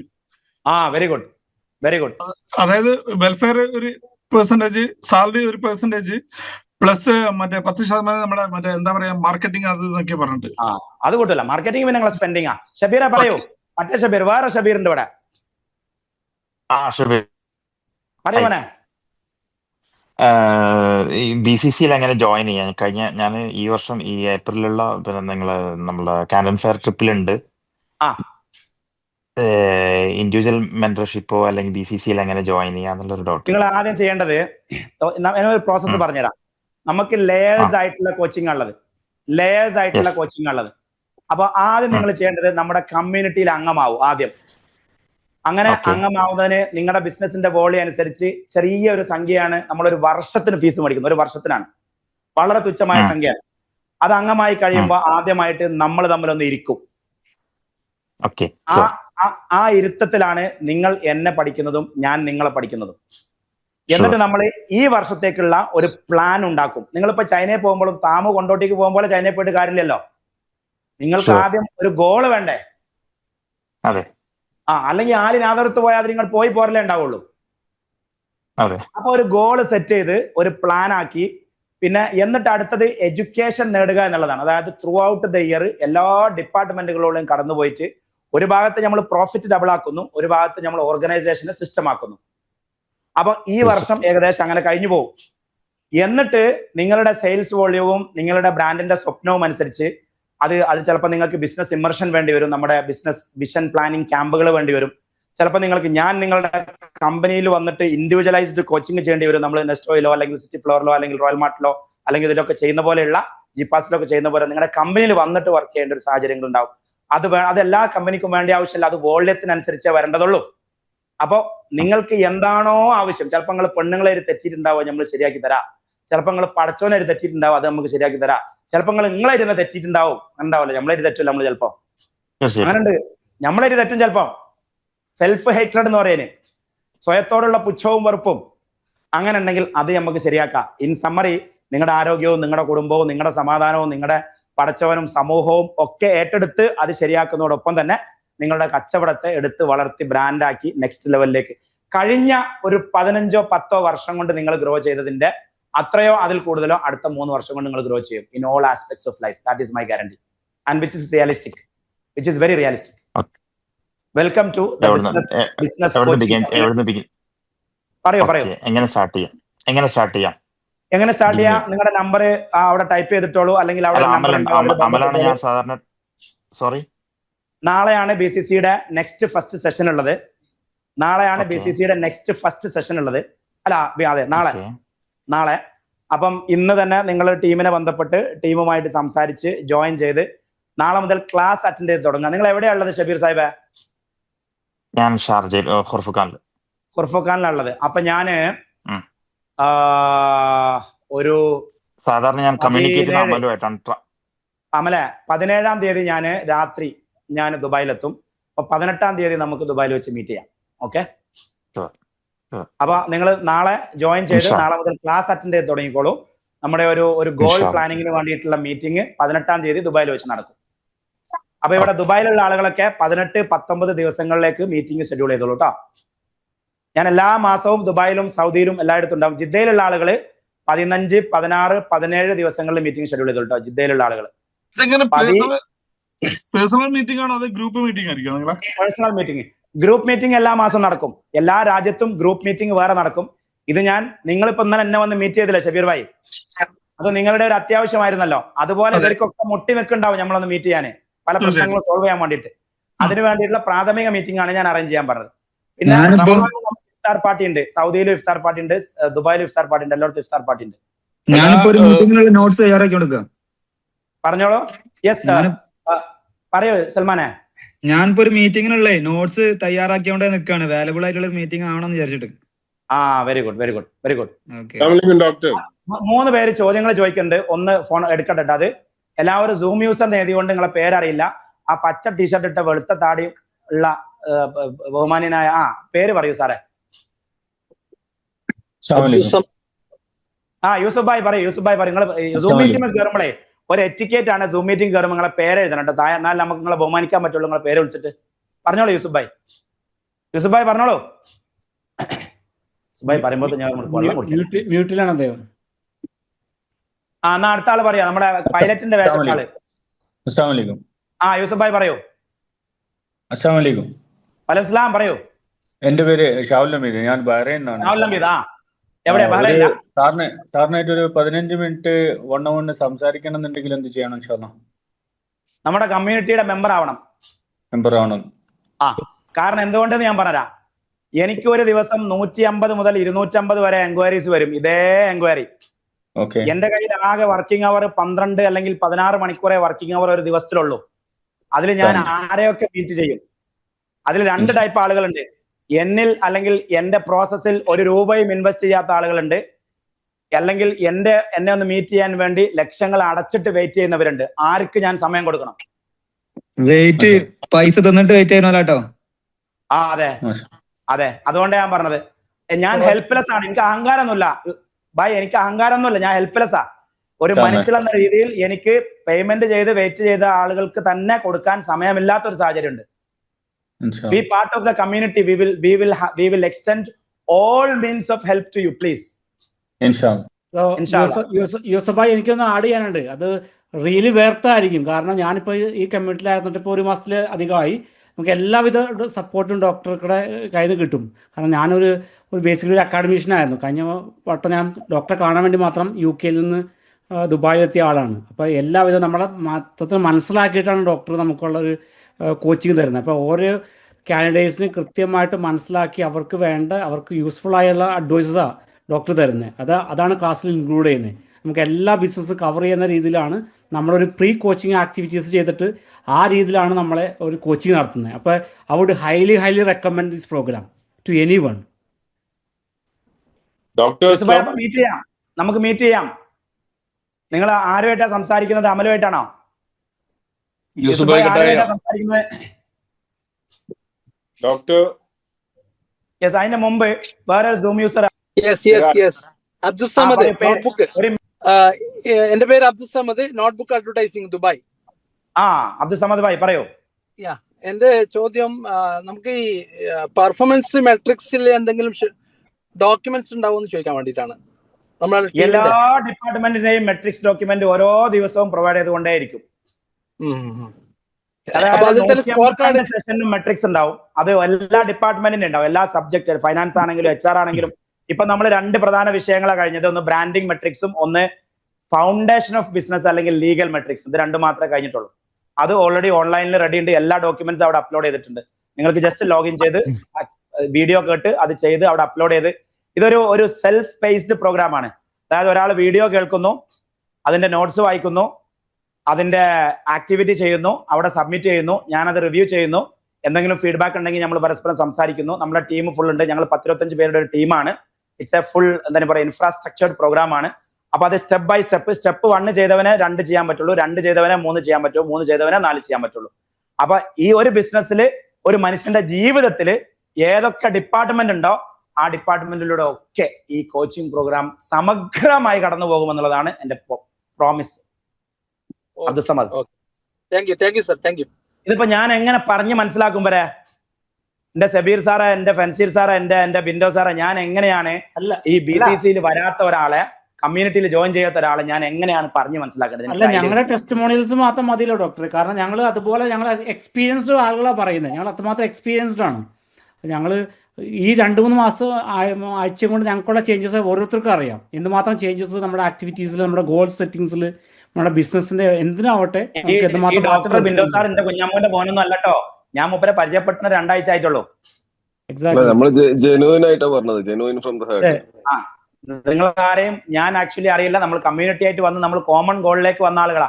എന്താ യാസീനെ വിശേഷം? ഇവിടെ എന്തെങ്കിലും കിട്ടുമോ നോക്കാൻ വേണ്ടി വന്നേക്കാറല്ലേ? ഡോക്ടർ ഇസ്ലാം പറയൂ. എന്താ വിശേഷം? സുഖമായിട്ടിരിക്കുന്നോ? ആരാണ്? സിറാജ്. എന്റെ പേര് സിറാജ്. നമ്മൾ പരിചയപ്പെട്ടിട്ടുണ്ട് കുറച്ച് വർഷങ്ങൾക്ക് മുന്നേ.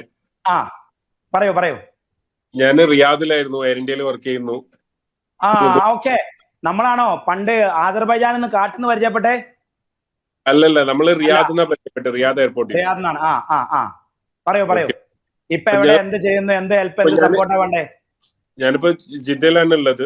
ജിദ്ദയിൽ ഇവിടെ എയർലൈനിൽ വർക്ക് ചെയ്യുന്നുണ്ട്. അപ്പൊ ഞാനിപ്പോ സ്റ്റാർട്ട് ചെയ്തിട്ടുണ്ട്. അപ്പൊ അതുമായിട്ട് ബന്ധപ്പെട്ട് വീഡിയോസ് ഒക്കെ കുറച്ചായിട്ട് കാണുന്നുണ്ട്.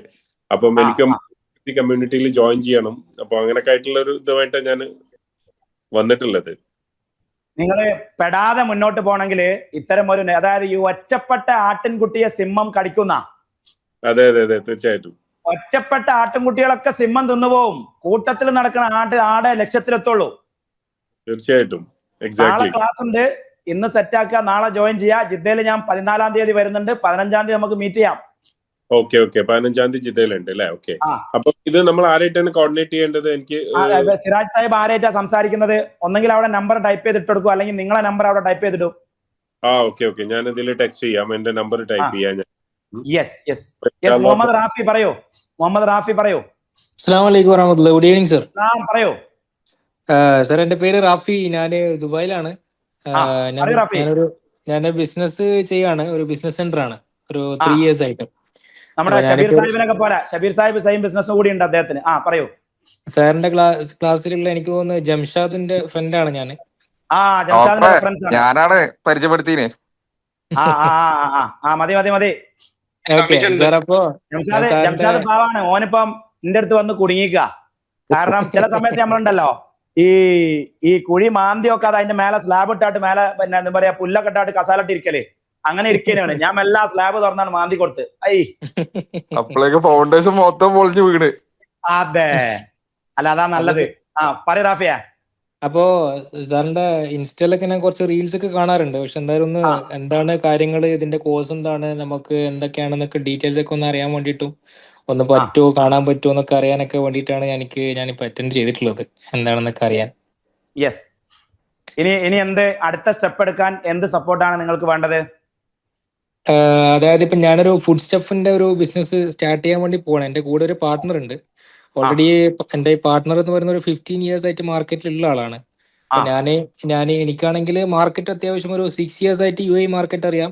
അപ്പോ ആ ഒരു ബേസും ബിസിനസിന്റെ കുറച്ച് ഐഡിയാസ് ഒക്കെ എനിക്കുണ്ട്. അപ്പൊ അത് വെച്ചിട്ട് ഒരു പുതിയൊരു സ്റ്റാർട്ടപ്പ് നമ്മൾ ചെയ്യാൻ വേണ്ടി പോകണം. അപ്പൊ അത് എങ്ങനെ ബ്രാൻഡൊക്കെ ആയിട്ട് മുന്നോട്ട് പോകണം എന്നൊക്കെ ഉള്ളൊരു പ്ലാനിങ്ങിലാണ് ഇപ്പൊ ഉള്ളത്. വന്നിട്ട് കമ്മ്യൂണിറ്റിയിൽ ജോയിൻ ചെയ്തതിന് ശേഷം നാളെ മുതൽ ആദ്യം ക്ലാസ് അറ്റൻഡ് ചെയ്ത് തുടങ്ങും. എന്നിട്ട് ഞാൻ ഈ ആഴ്ച ദുബായിൽ വരുന്നുണ്ട്. അപ്പൊ എന്നെ വന്ന് നിങ്ങളെ പാർട്ട്ണർ ഒന്ന് മീറ്റ് ചെയ്യൂ കേട്ടോ. നിങ്ങൾ ആദ്യം മീറ്റ് ചെയ്തിട്ട് പ്രാഥമിക സംസാരങ്ങൾ കഴിഞ്ഞിട്ട് അടുത്ത മീറ്റിംഗ് പാർട്ട്ണറായിട്ട് ചെയ്താലും മതി. ചിലപ്പോൾ അതൊന്നും കൂടി നല്ലതായിരിക്കും. ഞാൻ ഈ ആഴ്ച ദുബായിൽ വരും കേട്ടോ. അപ്പൊ നിങ്ങൾ ഏത് ട്രാവൽ കൺസൾട്ടന്റ് ആയിട്ടാണോ സംസാരിക്കുന്നത് അവരായിട്ട് സംസാരിച്ചിട്ട് ക്ലബിൽ ജോയിൻ ചെയ്ത് നാളെ മുതൽ ക്ലാസ് അറ്റൻഡ് ചെയ്ത് തുടങ്ങിക്കോട്ടോ. മിസ് ചെയ്യണ്ട. ആയിക്കോട്ടെ. സന്തോഷം. പറയൂ. അസ്സലുൽ ബന്ന പറയൂ. അസ്സലുൽ ബന്ന പറയൂ. അബ്ദുൽ ഷനാസ് പറയൂ. അസ്സലാമു അലൈക്കും. അസ്സലുൽ ബന്ന പറയൂ. സാറ് കേട്ടു ഇപ്പോ 14-ാം തീയതി ജിദ്ദയിൽ വരുന്നുണ്ട് എന്നുള്ളത്. Yes, correct. ഞാനായിട്ടുള്ള നേരിട്ടുള്ള മീറ്റിംഗ് ഇതുവരെ കഴിഞ്ഞിട്ടില്ല. അപ്പൊ നമുക്ക് ഷെഡ്യൂൾ ചെയ്തോളൂ. നമ്മൾ കാണാം 15 അല്ലെങ്കിൽ 16 കാണാം. ഓക്കെ, ഇൻഷാ അല്ലാഹ്. അതിനുള്ള വെയിറ്റിംഗിലാണ്. 16-നും 17-നും ഉണ്ട്. ഏതെങ്കിലും ഒരു ദിവസം ഷെഡ്യൂൾ ചെയ്തോളൂ കേട്ടോ. ആയിഷയായിട്ട് ബന്ധപ്പെട്ടല്ലേ? യെസ്. ആയിഷയോട് പറയൂ, ഷെഡ്യൂൾ ചെയ്യാം. നാട്ടിൽ ഇനി ഷെഡ്യൂൾ ഉള്ളത് പിന്നെ നാളെയും മറ്റന്നാളുണ്ട്. എന്നാളെ നാളെയും മറ്റന്നാളും ഷെഡ്യൂൾ ഉണ്ട് നാട്ടില്. ഷൂട്ടാ നാളെ വളമ്പിയോൾ തന്നെ പിന്നി വളമാതെ കുറെ ആൾക്കാർ വെയിറ്റ് ചെയ്യുന്നുണ്ട് ചങ്ങായിയെ. അങ്ങനല്ല, ഞാൻ ഒറ്റ മീറ്റ് ചെയ്തിട്ടുള്ളൂ. അന്നാണെങ്കിൽ ഞാൻ അന്ന് സൗദി പോയി വരട്ടെ. ഞാനൊരു 19-ാം തീയതി 20-ാം തീയതി വരും. ഇങ്ങോട്ട് മീറ്റ് ചെയ്യാം. റമദാൻ ഇവിടെ ഉണ്ടാവും. തീരെ കിട്ടാത്തോണ്ടാ അവിടെ നിൽക്കുകയും പറഞ്ഞോടുക്ക്. പിന്നെ ഷനാസ് പറയേ. പക്ഷെ സാറേ ഞാനൊക്കെ നമ്മളൊക്കെ തീരെ മീറ്റ് ചെയ്യാഞ്ഞിട്ടും ഇപ്പൊ നമ്മളെ മെമ്പേഴ്സ് ഒക്കെ പറഞ്ഞില്ലേ BCCയിലുള്ള അവര് പറഞ്ഞ പോലെ നല്ല അതിന്റെ ഒരു മാറ്റം ശരിക്കും ഫീൽ ചെയ്യുന്നുണ്ട്. നമ്മൾ മെന്റലി നല്ല സ്ട്രോങ് ആയി വരുന്നുണ്ട്. നിങ്ങൾ സാറാ ഒരു ഇൻസ്റ്റാഗ്രാമിലുള്ള ഒരു ഇത് കണ്ടിട്ടാണ് ഞാനൊക്കെ ജോയിൻ ചെയ്ത്. അതിലുള്ള ആ വിളഞ്ഞിൽ ഇങ്ങനെ കുടുങ്ങി കിടക്കുന്നത്. ഏത് കണ്ടിട്ടാണ് ഫസ്റ്റ് BCCന്റെ ഒരു ഇൻട്രോ വീഡിയോ ഉണ്ടായിരുന്നു. അതിൽ പറഞ്ഞില്ല ആ ബിസിനസിന്റെ വിളഞ്ഞില് ഫാമിലിയും ഇല്ല, ബിസിനസ്സും ഇല്ല, ഫിസിക്കലും ഇല്ല എന്ന് പറഞ്ഞത്. അത് കറക്റ്റ് അതിന്റെ അവസ്ഥയിൽ കൂടെ ഇങ്ങനെ കടന്നു പോവായിരുന്നു. അപ്പോഴാണ് മീറ്റിംഗ് ഒന്നും ആലോചിക്കാതെ ഞാൻ എന്റെ ടീമിനോട് പറയലുണ്ടേ, നമ്മൾ ഒരു വീഡിയോ പറയുമ്പം എല്ലാ വീഡിയോയും എല്ലാവരെയും കൊളത്തൂല. ചില വീഡിയോ ചിലവരെ വല്ലാതെ കൊളത്തും, ചില വീഡിയോ അത് ശരിക്കും കൊളത്തി, നമ്മളെ ശരിക്കും കൊളത്തി. ആയിക്കോട്ടെ, ഖൈറ, ബറക്കത്തുണ്ടാവും, ഐശ്വര്യം ഉണ്ടാവും, ജീവിതത്തിൽ വളരും, ഒരു സംശയമില്ല. ഇൻഷാല്ലാ ഇൻഷാല്ലാ. എനിക്ക് ദീർഘായുസ്സും ആരോഗ്യവും ഉണ്ടാവാൻ വേണ്ടി പ്രാർത്ഥിക്കണം. ഈ വിഷയത്തോടുള്ള കമ്മിറ്റ്മെന്റും പാഷനും പഠിച്ചോ തന്നിട്ടുണ്ട്, നോളജും പഠിച്ചോ തന്നിട്ടുണ്ട്, എക്സ്പീരിയൻസും പഠിച്ചോ തന്നിട്ടുണ്ട്. ഇനി ഉണ്ടാവേണ്ടത് ദീർഘായുസ്സും ആരോഗ്യമാണ്. പറയൂ ഷനാസ്, പറയൂ ഞാന് അബ്ദുൽ സനാസ് എന്നാണ് പേര്. ദുബായിലാണ് വർക്ക് ചെയ്യുന്നത്. എവിടെ വർക്ക് ചെയ്യണേ? ഒന്ന് മ്യൂട്ട് ചെയ്യുമോ? ദുബായിലാണ് വർക്ക് ചെയ്യുന്നത്. എന്താ ചെയ്യണേ? ദുബായിലെ റിയൽ എസ്റ്റേറ്റിലാണ് വർക്ക് ചെയ്യുന്നത്. ഓക്കെ. അപ്പോ സ്വന്തമായിട്ട് പരിപാടി കാര്യങ്ങളൊന്നുമില്ല. അപ്പോ എനിക്ക് സാറ് സംസാരങ്ങൾ കേട്ടപ്പോ എനിക്ക് മനസ്സിലായത് ഇപ്പൊ സെയിൽസ് ഫസ്റ്റ് പഠിക്കണം എന്നുള്ളതാണ്. സെയിൽസ് പഠിക്കാണ്ട് ബിസിനസ് തുടങ്ങിയാൽ പണി പാളും. അതെ. അപ്പോ സാറ് ഒരു സെയിൽസ് പ്രോഗ്രാം എന്തെങ്കിലും ഇനി വരുന്നുണ്ടോ സെയിൽസ് പഠിക്കാൻ പറ്റിയ? ഇപ്പൊ ഇതില് ഞങ്ങള് 160 പേരിൽ 4 പേര് സ്റ്റാർട്ടപ്പുകാരാണ്. 4 പേര്. അവര് ചില ആളുകൾ ബിസിനസ് ഓൾറെഡി തുടങ്ങിയിട്ടുണ്ട്, ചില ആളുകൾ ജസ്റ്റ് ആശയം തലയിലിട്ട് നടക്കുന്നുള്ളൂ. ഞാൻ പറയുന്നു, ഒരു ബിസിനസ്സും തുടങ്ങാതെ സ്റ്റാർട്ടപ്പ് ആശയവുമായി നടക്കുന്ന ആൾക്ക് പോലും BCC ഭയങ്കര എഫക്റ്റീവാണ്. അതിൽപ്പെട്ടതാണ് ഷെഫീഖും മനോജും അങ്ങനത്തെ ടീമുകളൊക്കെ. എനിക്ക് ഒരു ബിസിനസ് സെഗ്മെന്റില് ഏറ്റവും ചെറിയ പ്രോഗ്രാം ഇത് മാത്രമേ ഉള്ളൂ, BCC. ആൻഡ് അതൊരു സമഗ്രമായ പ്രോഗ്രാമാണ്. വേറെ ഒരു പ്രോഗ്രാം ഇല്ല, ഇതേ ഉള്ളൂ. പിന്നെ ഉള്ളതൊക്കെ ഇതിനേക്കാൾ വലിയ സാധനങ്ങളാണ്, ഇതിന്റെ മേലുള്ളതാണ്. ഇതിന്റെ താഴെ വേറെ പ്രോഗ്രാം ഇല്ല. പക്ഷെ ഒരാള് ഭാവിയിൽ എന്തെങ്കിലും ബിസിനസ്സുകാരനാകണമെന്ന് എന്തെങ്കിലും ഒരു സ്വപ്നം അയാൾക്കുണ്ടെങ്കിൽ this is for you. Literally this is for you. Yes, പറയൂ. അടുത്ത ആള്. അടുത്ത ചോദ്യം ആരാ ചോദിച്ചേ? റിയാസ്. സാദിഖ പറയൂ. റിയാദിൽ എന്താ വരുന്നത്? റിയാദില് അതൊരു വലിയ ചോദ്യ. അന്ന് ചൈനന്ന് കണ്ടതാണ്, പിന്നെ കണ്ടിട്ടില്ല. പിന്നെ റിയാദില് ഞാന് നിങ്ങൾ ഇന്നൊന്ന് 14-ാം തീയതി ബന്ധപ്പെടി. 14-ാം തീയതി ഇൻഷാ അല്ലാഹ്. 14-ാം തീയതി ക്ലാസ് ഉണ്ടല്ലോ. അപ്പൊ മീറ്റിങ്ങിന് സമയം കിട്ടില്ല. 14-ാം തീയതി പ്രോഗ്രാം ഉണ്ട്. എന്തോ ഒരു പ്രോഗ്രാം അല്ല, എന്തോ വെബിനാർ എന്തോന്നുണ്ട് 16-ാം തീയതി. ഏതായാലും ഞാൻ കോർഡിനേറ്റ് ചെയ്യാം. ചിലപ്പോ നിങ്ങളൊരു ടിക്കറ്റ് ജിദ്ദക്ക് എടുക്കേണ്ടി വരും. ചിലപ്പോ ഹറമിൽ വരണമെന്ന് ഉദ്ദേശിക്കണ്ട, അവിടെ വെച്ചിട്ടാകാൻ പറ്റുമോ? അതാണ് പ്ലാൻ ചെയ്ത ആളാ. ഹറമക്കുള്ള ട്രിപ്പ് ജിദ്ദക്കും കൂടി ആക്കി വന്ന് മീറ്റ് ചെയ്തിട്ട് നമുക്ക് സെറ്റ് ആക്കാം. അതല്ലെങ്കിൽ ഒരു 2 ആഴ്ച വെയിറ്റ് ചെയ്യണം. ഞാനൊന്ന് US പോയി വന്നിട്ട് റിയാദിക്ക് വരാം. ഞാൻ അബ്ദുൽ മജീദ്. അതെ, നമ്മളെ പിന്നെ ഇത് ശുവേത്ര്, അതെ, നിങ്ങളൊന്ന് തെങ്ങുമെന്ന് വീണ് കിട്ടണ്ടേ ഒന്ന് ഹോസ്പിറ്റലിൽ കൊണ്ടുപോകാനേ. അതിപ്പോഴേ അറിയാലോ, ഞാനൊരു 10-30 വർഷമായിട്ട് ഇവിടെ ബിസിനസ് ചെയ്യുന്ന ആളാണ്. അതെ. പക്ഷെ നേരത്തെ ഒരാൾ പറഞ്ഞു കേട്ടതുപോലെ ഈ വളഞ്ഞിയിൽ കുടുങ്ങിയിട്ടുള്ള ഒരാളും കൂടിയാണ്. അതെ. അപ്പൊ അതിൽ നിന്നൊക്കെ മോചനം കിട്ടാൻ വേണ്ടിയിട്ടുള്ള ഈ ഒരു കമ്മ്യൂണിറ്റി ജോയിൻ ചെയ്താൽ പറ്റുന്നുണ്ട്. അതിന് വേണ്ടിയിട്ടാണ് പണ്ട് ഞങ്ങളെ ജോർജിയൊക്കെ പിടിച്ചോണ്ടാന്ന് നോക്കിനെ. അപ്പൊ നിങ്ങൾ നമ്മളെ കേസുള്ളതുകൊണ്ട് നമുക്ക് പോരാൻ പറ്റില്ല. ആരെങ്കിലും ഒന്ന് മജീദ് ഭായിനോട് ഒന്ന് നമ്മളപ്പോ കൂടാന്. കാരണം മജീദ് ഭായ് ഓൾറെഡി 10-30 ഔട്ട്ലെറ്റ് മറ്റേ ഇതിന്റെ ഹൽവിയാത്ത് നമ്മളെ നാസർക്കല്ല നമ്മളെ ഗ്രൂപ്പിലുള്ള മറ്റേ എന്തിനു പറയാ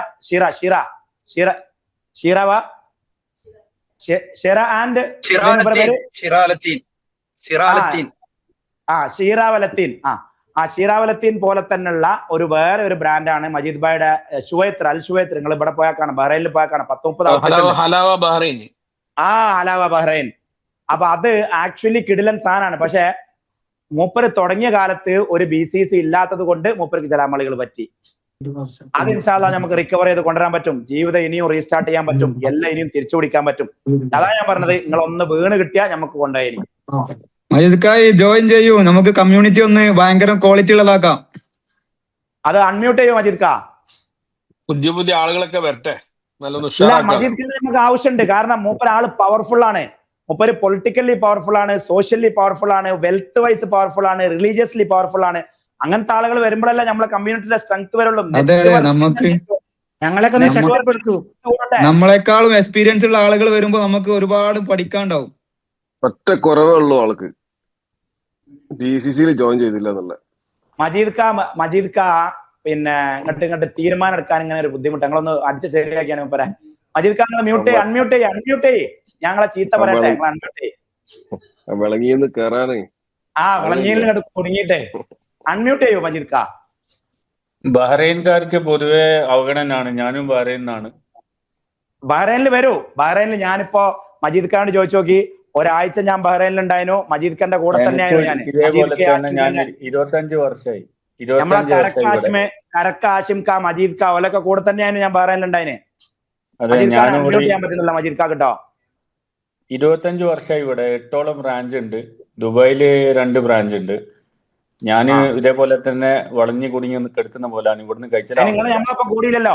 ഞാന് പബ്ലിക്കിന് ഈ വർഷമാണ് പബ്ലിക്കിന് ഓഫർ ചെയ്യുന്നതെങ്കിലും ഒരു ബിസിനസ് കോച്ചിങ് രംഗത്ത് ഞാൻ ഇപ്പൊ 10-13 കൊല്ലായി. അതിപ്പം ഇന്ന് നിങ്ങള് GCCയിൽ നോക്കുകയാണെങ്കിൽ ഇന്ന് GCCയിൽ അമ്പര ചുംബികളായി നിൽക്കുന്ന പ്രമുഖ ബ്രാൻഡുകളൊക്കെ മിക്കവാറും ബ്രാൻഡുകൾ എസ്പെഷ്യലി റീറ്റെയിൽ ട്രേഡിംഗ് അല്ലെങ്കിൽ റെസ്റ്റോറന്റ് ആ ഒരു സെഗ്മെന്റിൽ നിൽക്കുന്ന product brand, retail brand, service ബ്രാൻഡിൽ നിൽക്കുന്ന മിക്കവാറും ടോപ്പ് ബ്രാൻഡുകളൊക്കെ നമ്മളെ കയ്യിലൂടെ കടന്നുപോയ ബ്രാൻഡുകളാണ്. അവര് സ്മാർട്ടായിരുന്നു. അവർ ടൈമിന് കോച്ചിങ് എടുത്തു. നമ്മൾ കോച്ചിങ്ങിന്റെ ഇമ്പോർട്ടൻസ് മനസ്സിലാക്കിയില്ല. പക്ഷെ ഇറ്റ് ഈസ് നോട്ട് ലൈറ്റ്. ഇപ്പോഴും നമുക്ക് ചെയ്യാലോ. യെസ് മജീദ് ഖാ പറയൂ. സാറേ ഒന്നുമില്ല, എനിക്ക് കമ്മ്യൂണിറ്റിയിൽ ജോയിൻ ചെയ്യാൻ തന്നെയാണ് ആഗ്രഹം. അതിന്റെ പ്രൊസീജിയർ എന്താന്ന് വെച്ച് കഴിഞ്ഞാൽ ഒന്ന് അതിന്റെ നിങ്ങൾ സംസാരിക്കുന്ന ആരോടാ? വർദ്ധയോടാണോ, അമലിനോടാണോ, ഷിഹാബ് ഭായിയോടാണോ? അല്ല, നമ്മളെ നേരിട്ട് സംസാരിച്ചിട്ടല്ലോ. അതിന്റെ ഇടയിൽ സംസാരിച്ചിട്ട് ഞാൻ നല്ല ഒരു സ്റ്റാഫിനെ ഇതുമായി ബന്ധപ്പെട്ട് നിങ്ങളെ ഗൈഡ് ചെയ്യാൻ ഒരു സ്റ്റാഫിനെ നിങ്ങളായിട്ട് കണക്ട് ചെയ്യാം. അവരുമായിട്ട് നിങ്ങൾ സംസാരിക്കും, മറുപടികൾ കൊടുക്കൂ. നാളെയാണ് നമ്മളെ നെക്സ്റ്റ് ഫസ്റ്റ് സെഷൻ ഉള്ളത്. ഇതേ സമയത്ത് ഇതുപോലെ നമ്മൾ ഇനി ഒരു session actually very scheduled, very organised ആണ് സാധനങ്ങൾ. അപ്പോൾ ഒരു ജോയിൻ ചെയ്യുന്നവരോട് ഒരു കാര്യം പറയാൻ പോണുള്ളൂ. നിങ്ങൾ എന്നെ വന്ന് മീറ്റ് ചെയ്തത് കൊണ്ടോ നിങ്ങൾ എനിക്ക് ഫീസ് അടച്ചത് കൊണ്ടോ ജീവിതത്തിൽ എവിടെ എത്താൻ പോണില്ല. പക്ഷെ ഈ ഒരു വർഷം എല്ലാ ഒന്നരാടം വെച്ച് 1 മണിക്കൂർ എനിക്ക് തരിക എന്നതല്ല, നിങ്ങൾക്ക് കൊടുക്കുകയാണെങ്കിൽ ജീവിതത്തിൽ തകർപ്പൻ മാറ്റങ്ങൾ വരും. അടിപൊളി മാറ്റങ്ങളായിരിക്കും. 2 ദിവസം കൂടുമ്പോൾ 1 മണിക്കൂർ തരണം. 2 ദിവസം കൂടുമ്പോൾ എന്ത് തിരക്കാണെങ്കിലും 1 മണിക്കൂർ ലേണിങ്ങിന് വേണ്ടി, സ്വന്തത്തിന് വേണ്ടി. അത് എല്ലാ മതങ്ങളും ഒരുപാട് വട്ടം പറഞ്ഞതാണ്. പഠിക്കണം. ചൈനയിൽ പോയിട്ടാണെങ്കിലും പഠിക്കണം. ആരുടെ മുമ്പിൽ എങ്ങനെ കുനിഞ്ഞു നിന്നിട്ടാണെങ്കിലും പഠിക്കണം. അപ്പൊ പഠിക്കാൻ വേണ്ടി 1 മണിക്കൂർ, ആഴ്ചയിൽ 3 മണിക്കൂർ. അതില്ലാത്തവൻ നന്നാണ്ട, ഓൻ വളരണ്ട. സെയിം ടൈം തന്നെയായിരിക്കും അല്ലേ? ഇതേ ടൈം ആയിരിക്കും. Same process, same time. This is how it works. ഞാനിവിടെ ഉണ്ടാവും, ഫുൾ ഊർജ്ജസ്വലായിട്ട് എന്റെ ബോർഡുമായിട്ട് നിങ്ങൾ മുമ്പിൽ ഉണ്ടാവും. എല്ലാവരും കണ്ട് സംസാരിക്കാം. നമുക്ക് ലൈവ് ക്ലാസ് തന്നെയാണ്, അല്ലെങ്കിൽ നേരെ ക്ലാസ്സിലിരുന്ന് സംസാരിക്കുമ്പോഴുള്ള പരിപാടിയാണ്. ഇവിടുന്ന് ഊർജ്ജം അങ്ങോട്ട് എറിഞ്ഞാൽ നിങ്ങളടുത്ത് കണ്ടെത്തും. ഒരാളെ സാറ് അസൈൻ ചെയ്തിട്ടുണ്ടാവും അല്ലേ? എന്നെ കോണ്ടാക്ട് ചെയ്യാൻ. ഞാൻ അസൈൻ ചെയ്യാം. താങ്ക്സ്. നാളത്തെ മീറ്റിംഗിലും വരാം. ആയിക്കോട്ടെ. നിങ്ങളെ മറ്റേ ആളെ തന്നെ തരാം. നിങ്ങളെ സ്വന്തം ആളില്ലേ, ഷിഹാബ് ഭായ്, നമ്മളെ പാർട്ട്ണർ ഇല്ലേ? ഒന്നിച്ചുണ്ടായിരുന്നു. അതെ, മൂപ്പര് നിങ്ങളെ കോണ്ടാക്ട് ചെയ്യും. അബ്ദുറസാഖിന്റെ ചങ്ങായി. അതെ, അത് ആ ചരിത്രം പറയാൻ കുറെ പറയണ്ടേ, നേരിട്ട് കാണുമ്പോൾ പറയാം. അത് നമുക്ക് ഓരോ ദിവസമോ BCC നമ്മൾ ദുബായിൽ കൂടുമല്ലോ, അല്ലെങ്കിൽ സൗദിയിൽ കൂടുമ്പോ പറയാം, എല്ലാരും ഉണ്ടാവുമ്പോ. നമുക്ക് മീറ്റപ്പ് ഉണ്ടാവേ. എല്ലാ മാസത്തിലും ഓരോ രാജ്യത്ത് മീറ്റപ്പ് ഉണ്ടാവും. പിന്നെ ഒന്നായിട്ട് എല്ലാവരും കൂടിയിട്ട് നമുക്ക് ദുബായിൽ മീറ്റപ്പ് ഉണ്ടാവും. അവസാനം സർട്ടിഫിക്കറ്റ് സെറിമണിക്ക് വേണ്ടി, അവാർഡ് സെറിമണിക്ക് വേണ്ടി മീറ്റപ്പ് ഉണ്ടാവും. ഇത് കമ്മ്യൂണിറ്റി നമ്മൾ ലോങ് ടേം സാധനമാണ്. എല്ലാത്തിനും വേണ്ട എല്ലാ ടീമും ഇതിൽ തന്നെ ഉണ്ട്. ഒരു ബിസിനസ്സുകാരന് ആവശ്യമായ എല്ലാ ടൂളും സപ്ലൈ ചെയ്യാൻ ആവശ്യമായിട്ടുള്ള എല്ലാ ഇൻഫ്രാസ്ട്രക്ചറും നമ്മൾ ഈ ഗ്രൂപ്പിൽ തന്നെ ഉണ്ട്.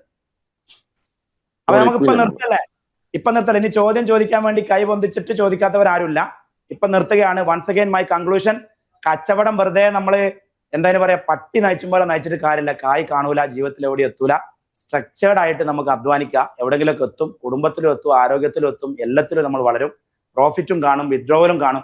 കിട്ടുന്ന കായ് എങ്ങനെ ഇൻവെസ്റ്റ് ചെയ്യണം, എങ്ങനെ ഗ്രോ ചെയ്യണം, എങ്ങനെ സ്പെൻഡ് ചെയ്യരുത്, എങ്ങനെ ഉടായ്പ കളിക്കരുത്, എങ്ങനെ അവിടെയും ഇവിടെയും കൊണ്ടുപോയി ഇട്ട് കളയരുത് എന്നൊക്കെ പഠിപ്പിച്ചു തരാം. I have a lot of things to offer you and BCC club.